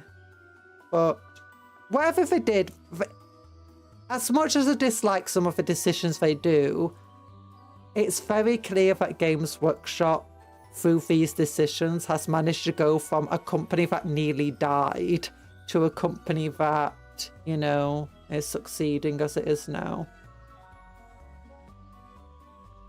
I do wish they didn't ignore the narrative stuff as much as they kind of do. And they don't ignore it entirely. And from what I've heard about the entire end time stuff, it's like, it was very much, they had a lot of stuff planned and that they were going to do, and to make room for Age of Sigmar, they destroyed everything. I've heard that 1 year's set of Space Marines sold, yeah, the Tactical Squad, I think it's still the Tactical Squad out right now. That one set sold more than the entirety of Fantasy combined. That coupled with the fact that they spent so much money on Lord of the Rings, still for Hobbit stuff, and actually Lord of the Rings sales went down, not up, after the Hobbit films. It was something like that. It's stupid. Effectively, every single model that they sell of Lord of the Rings, they make significantly less profit on, because they split the profits with the Tolkien estate, New Line Cinema, and all of that stupid stuff. I say stupid, it's not stupid, but you know what I mean. And it's often can be quite expensive to design the models, because, you know, they're having to work with New Line Cinema and basically get all the models approved. So it's a lot more expensive to make the models. They put a lot of time and effort into making them. They had certain deals that they had to abide by, and it's like, yeah, it wasn't good. Going from a company that nearly died to a company that really needs another dying phase. No, they don't need another dying phase. Wait, where's even that say command? I don't see it anywhere. Cuptle, how did you say that? I do not see that chat anywhere. Did Cuptle just become sentient and decide to answer himself? Oh no, there it is. I see Anthony's chat come in now. It was censored. How did you see it, Cuptle? You're not allowed to see censored messages. Oh, you must have uncensored it and it didn't appear for me, because sometimes it's like that, unfortunately. I don't see censored messages even if they get uncensored by a mod. Sometimes it's not like that. Sometimes it is. YouTube's just a bit finicky sometimes. Sometimes. Yeah, you mentioned Hobbit minis in the past, but I heard of these models from you. Yeah. I sit here and uncensor messages I agree with. No, people were really upset about the dying phase. Like, a lot of the decisions the fans don't like came in the dying phase. The end times of fantasy came in the dying phase. The cutting back of a lot of model lines came in the dying phase. They are now one of the top 100 companies. I say top 100, they're like the top 30 company or something in Britain right now. Or even higher. They're ridiculous. But since then, they've done a lot of the decisions that fans really like. They've been bringing loads and loads of model kits back.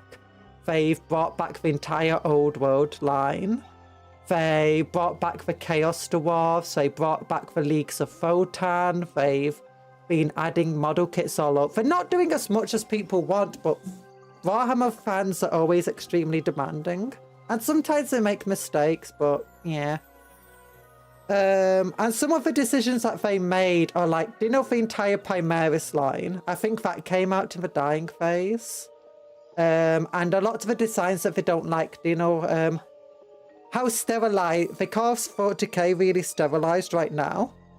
And I actually really like this because the entire thing is about how sterile the models are, makes it so easy to kit bash them. Because they don't have that much detail on them. They didn't add Kislev to Old World. Lock their door and fire their janitor. It sounds like they are going to add Kislev back to Old World, so... It's just these things take time, even if your company is doing well. This is meant to be a high five. But yeah, so a lot of it, but the entire thing of doing like making 40k really sterile in terms of like all the Primaris minis, not having that many features on them. All of that came in the dying phase. And it worked really well because it made it easy for beginners to come into the game and take up the game and stay with the game and continue buying. Meanwhile, the entire reason for the sterileness was also so that people who are more, who are better, they're more experienced, they can just take their sterile model and add loads of things to it. It's why all the kits come with loads of like extra little purity seals and reliquary bits, so that you can just model up your model as much as you want. So, I mean, a lot of these things work. Like, they definitely helped make the company a lot of money, but the fans really disliked those things that they did. I believe they also have some of their a lot of their lesser experienced model designers now work on like some of the 40k models. Like, do we see a model where it's like, it was not as cool? Sometimes it's because it's just the lesser experienced model designers working on it, whereas the more experienced ones are often working on the ridiculously complex things of like Horus Heresy. Oh yeah, right, Horus Heresy I think came about in the phase of them, starting to do well. They brought back the Horus Heresy to basically give the old school fans the stuff they wanted and had before. So you got your blast templates, you got your older rules, you've got your Space Marines that have loads of details and cool features on them. It's Old World now separate timeline to Age of Sigmar. Old World is set before End Times. But it's set a few hundred years before End Times. It's the same timeline as Age of Sigmar, technically. Age of Sigmar is after End Times. Old World is set... Actually, I think it might be a couple thousand. Might be 1,000 years. No, it's about 400 years before first fantasy setting. So you got Old World, it's just like 400 years before fantasy. Fantasy is set just before for End Times. Then you got End Times Fantasy, which is set during the End Times. And then you have... Age of Sigmar, which is basically after a few hundred years after the end times. I say like a couple thousand years now. I'm not sure. Old World is never referenced in the books. Actually, it is referenced quite often. It's just not code for... End times is not canon, but it is the same timeline. Age of Sigmar started some couple of thousand of years after Tzeentch founded it. Nah. Nah.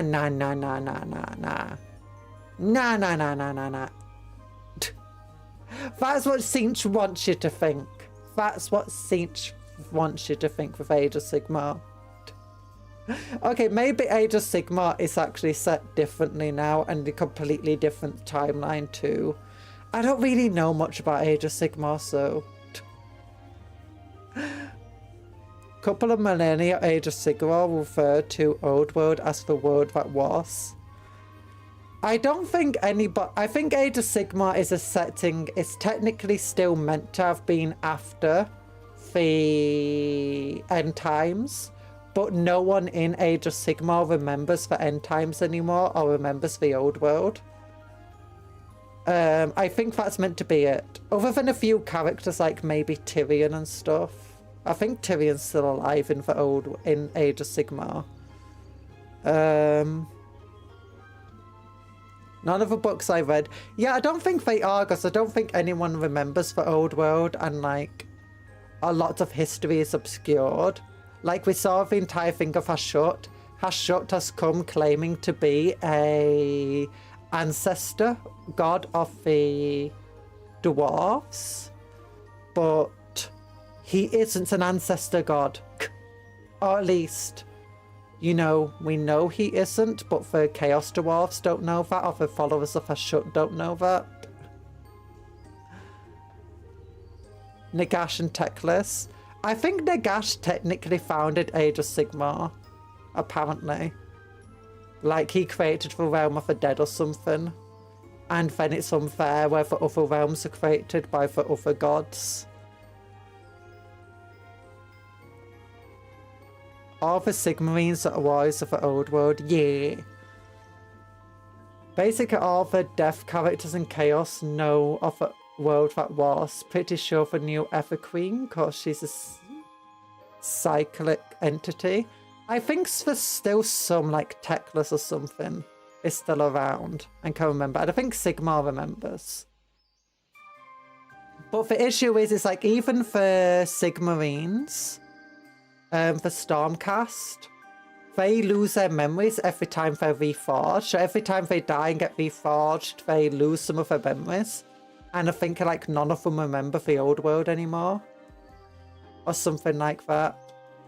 And like maybe one of them doesn't, but that one doesn't talk anymore. Again, a lot of the stuff I read though, it's mostly community posts about it. And half the community posts are from the developer's point of view. Quick Head Taker is literally fair, but it's a sword. Oh yeah, and for somebody else who is fair, I think Frog is technically kind of fair still, as a weapon or shield or something. Oh yeah, that's it as well.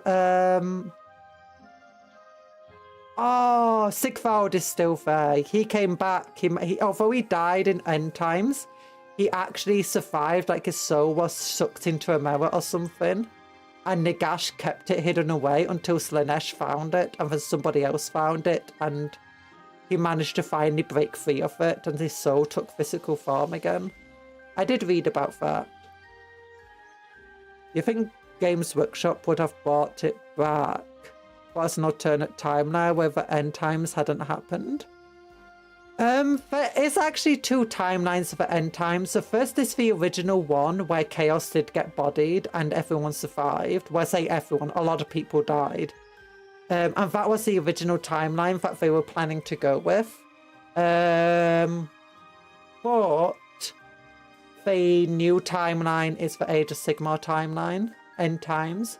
They didn't want, I think they didn't want to bring back Warhammer Fantasy because ultimately they didn't want to effectively retcon what they did. So they want to go, okay, the end times happened, but you can live in a time before the end times. And I think the other thing that they want to do for Old World is that they want to... The Old World is significantly less grimdark than even fantasy was. And it's very clear that they wanted fantasy. By the end times, they kind of were starting to want fantasy to be less grimdark and less grimdark. Because there's a lot what they did to make it a bit sillier and more fun. And they wanted to separate it. And the Old World is definitely a lot more fun. Betonia is described as they take care of the peasants. Old World Betonia actually, they are heroic. They do take proper chivalry into account, and proper chivalry dictates that they have to take care of the peasants. By the time that you get to fantasy setting, Bretonian nobility has decayed to such a point that none of them take care of the peasants anymore. But in Old World, they do. In Old World as well, some of the Bretonians get to have guns because they're actually Southern Realms Bretonians and Istadian ones. You just find it generally, it's a lot more fun, it's a lot more friendly. But they really want to go with more fantasy vibes to it, I guess. Conjurer learns about Age of Sigmar by quickly reading what lore is left on promotional materials beside of buses. Conjurer successfully made me dislike Old World. It's still got this grim darkness to it, but I think it's significantly less grim dark. It's... it's still... I say... They still take care of the peasants, but they're still peasants in the end. They're still not having the happiest lives ever. But at least they're not actively just trying to trod on them all the time. You still have some darkness. I think a lot of the darkness at the moment is within the Empire, though. Because the Empire has no Emperor at the moment. And you've got all the different elector states are vying for the Empire title. And the High Elves are like, wait a minute, there's going to be a Chaos invasion. And they're trying to get the humans to unify with the elves and stuff, but the humans don't even want to unify with one another enough to fight this Chaos invasion. But the Chaos invasion is generally a lot weaker than like anything the End Times had. And the Chaos Lords are way weaker than they used to be. But the Empire is just so much weaker than what it was in the End Times too. But that being said, it's far less suspicious, it's far more technological and science focused. They don't have as many flagellants, but they do have like steam tanks in abundance.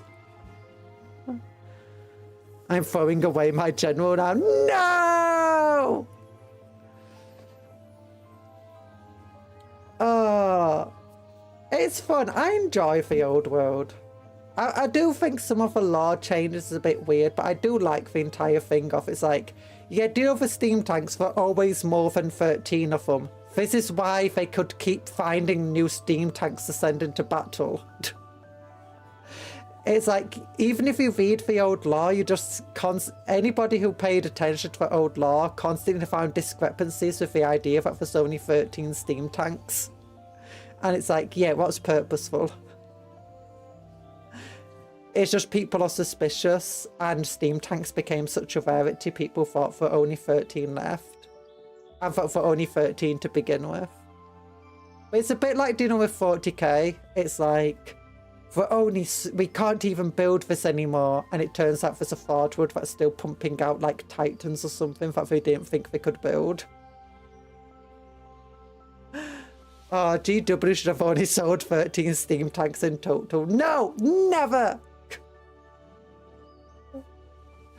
Oh, but it's also why we could build them. I don't know. I find these things funny. But we went to end ages ago. I started my ending ages ago. Thank you for coming. Work hard, play harder.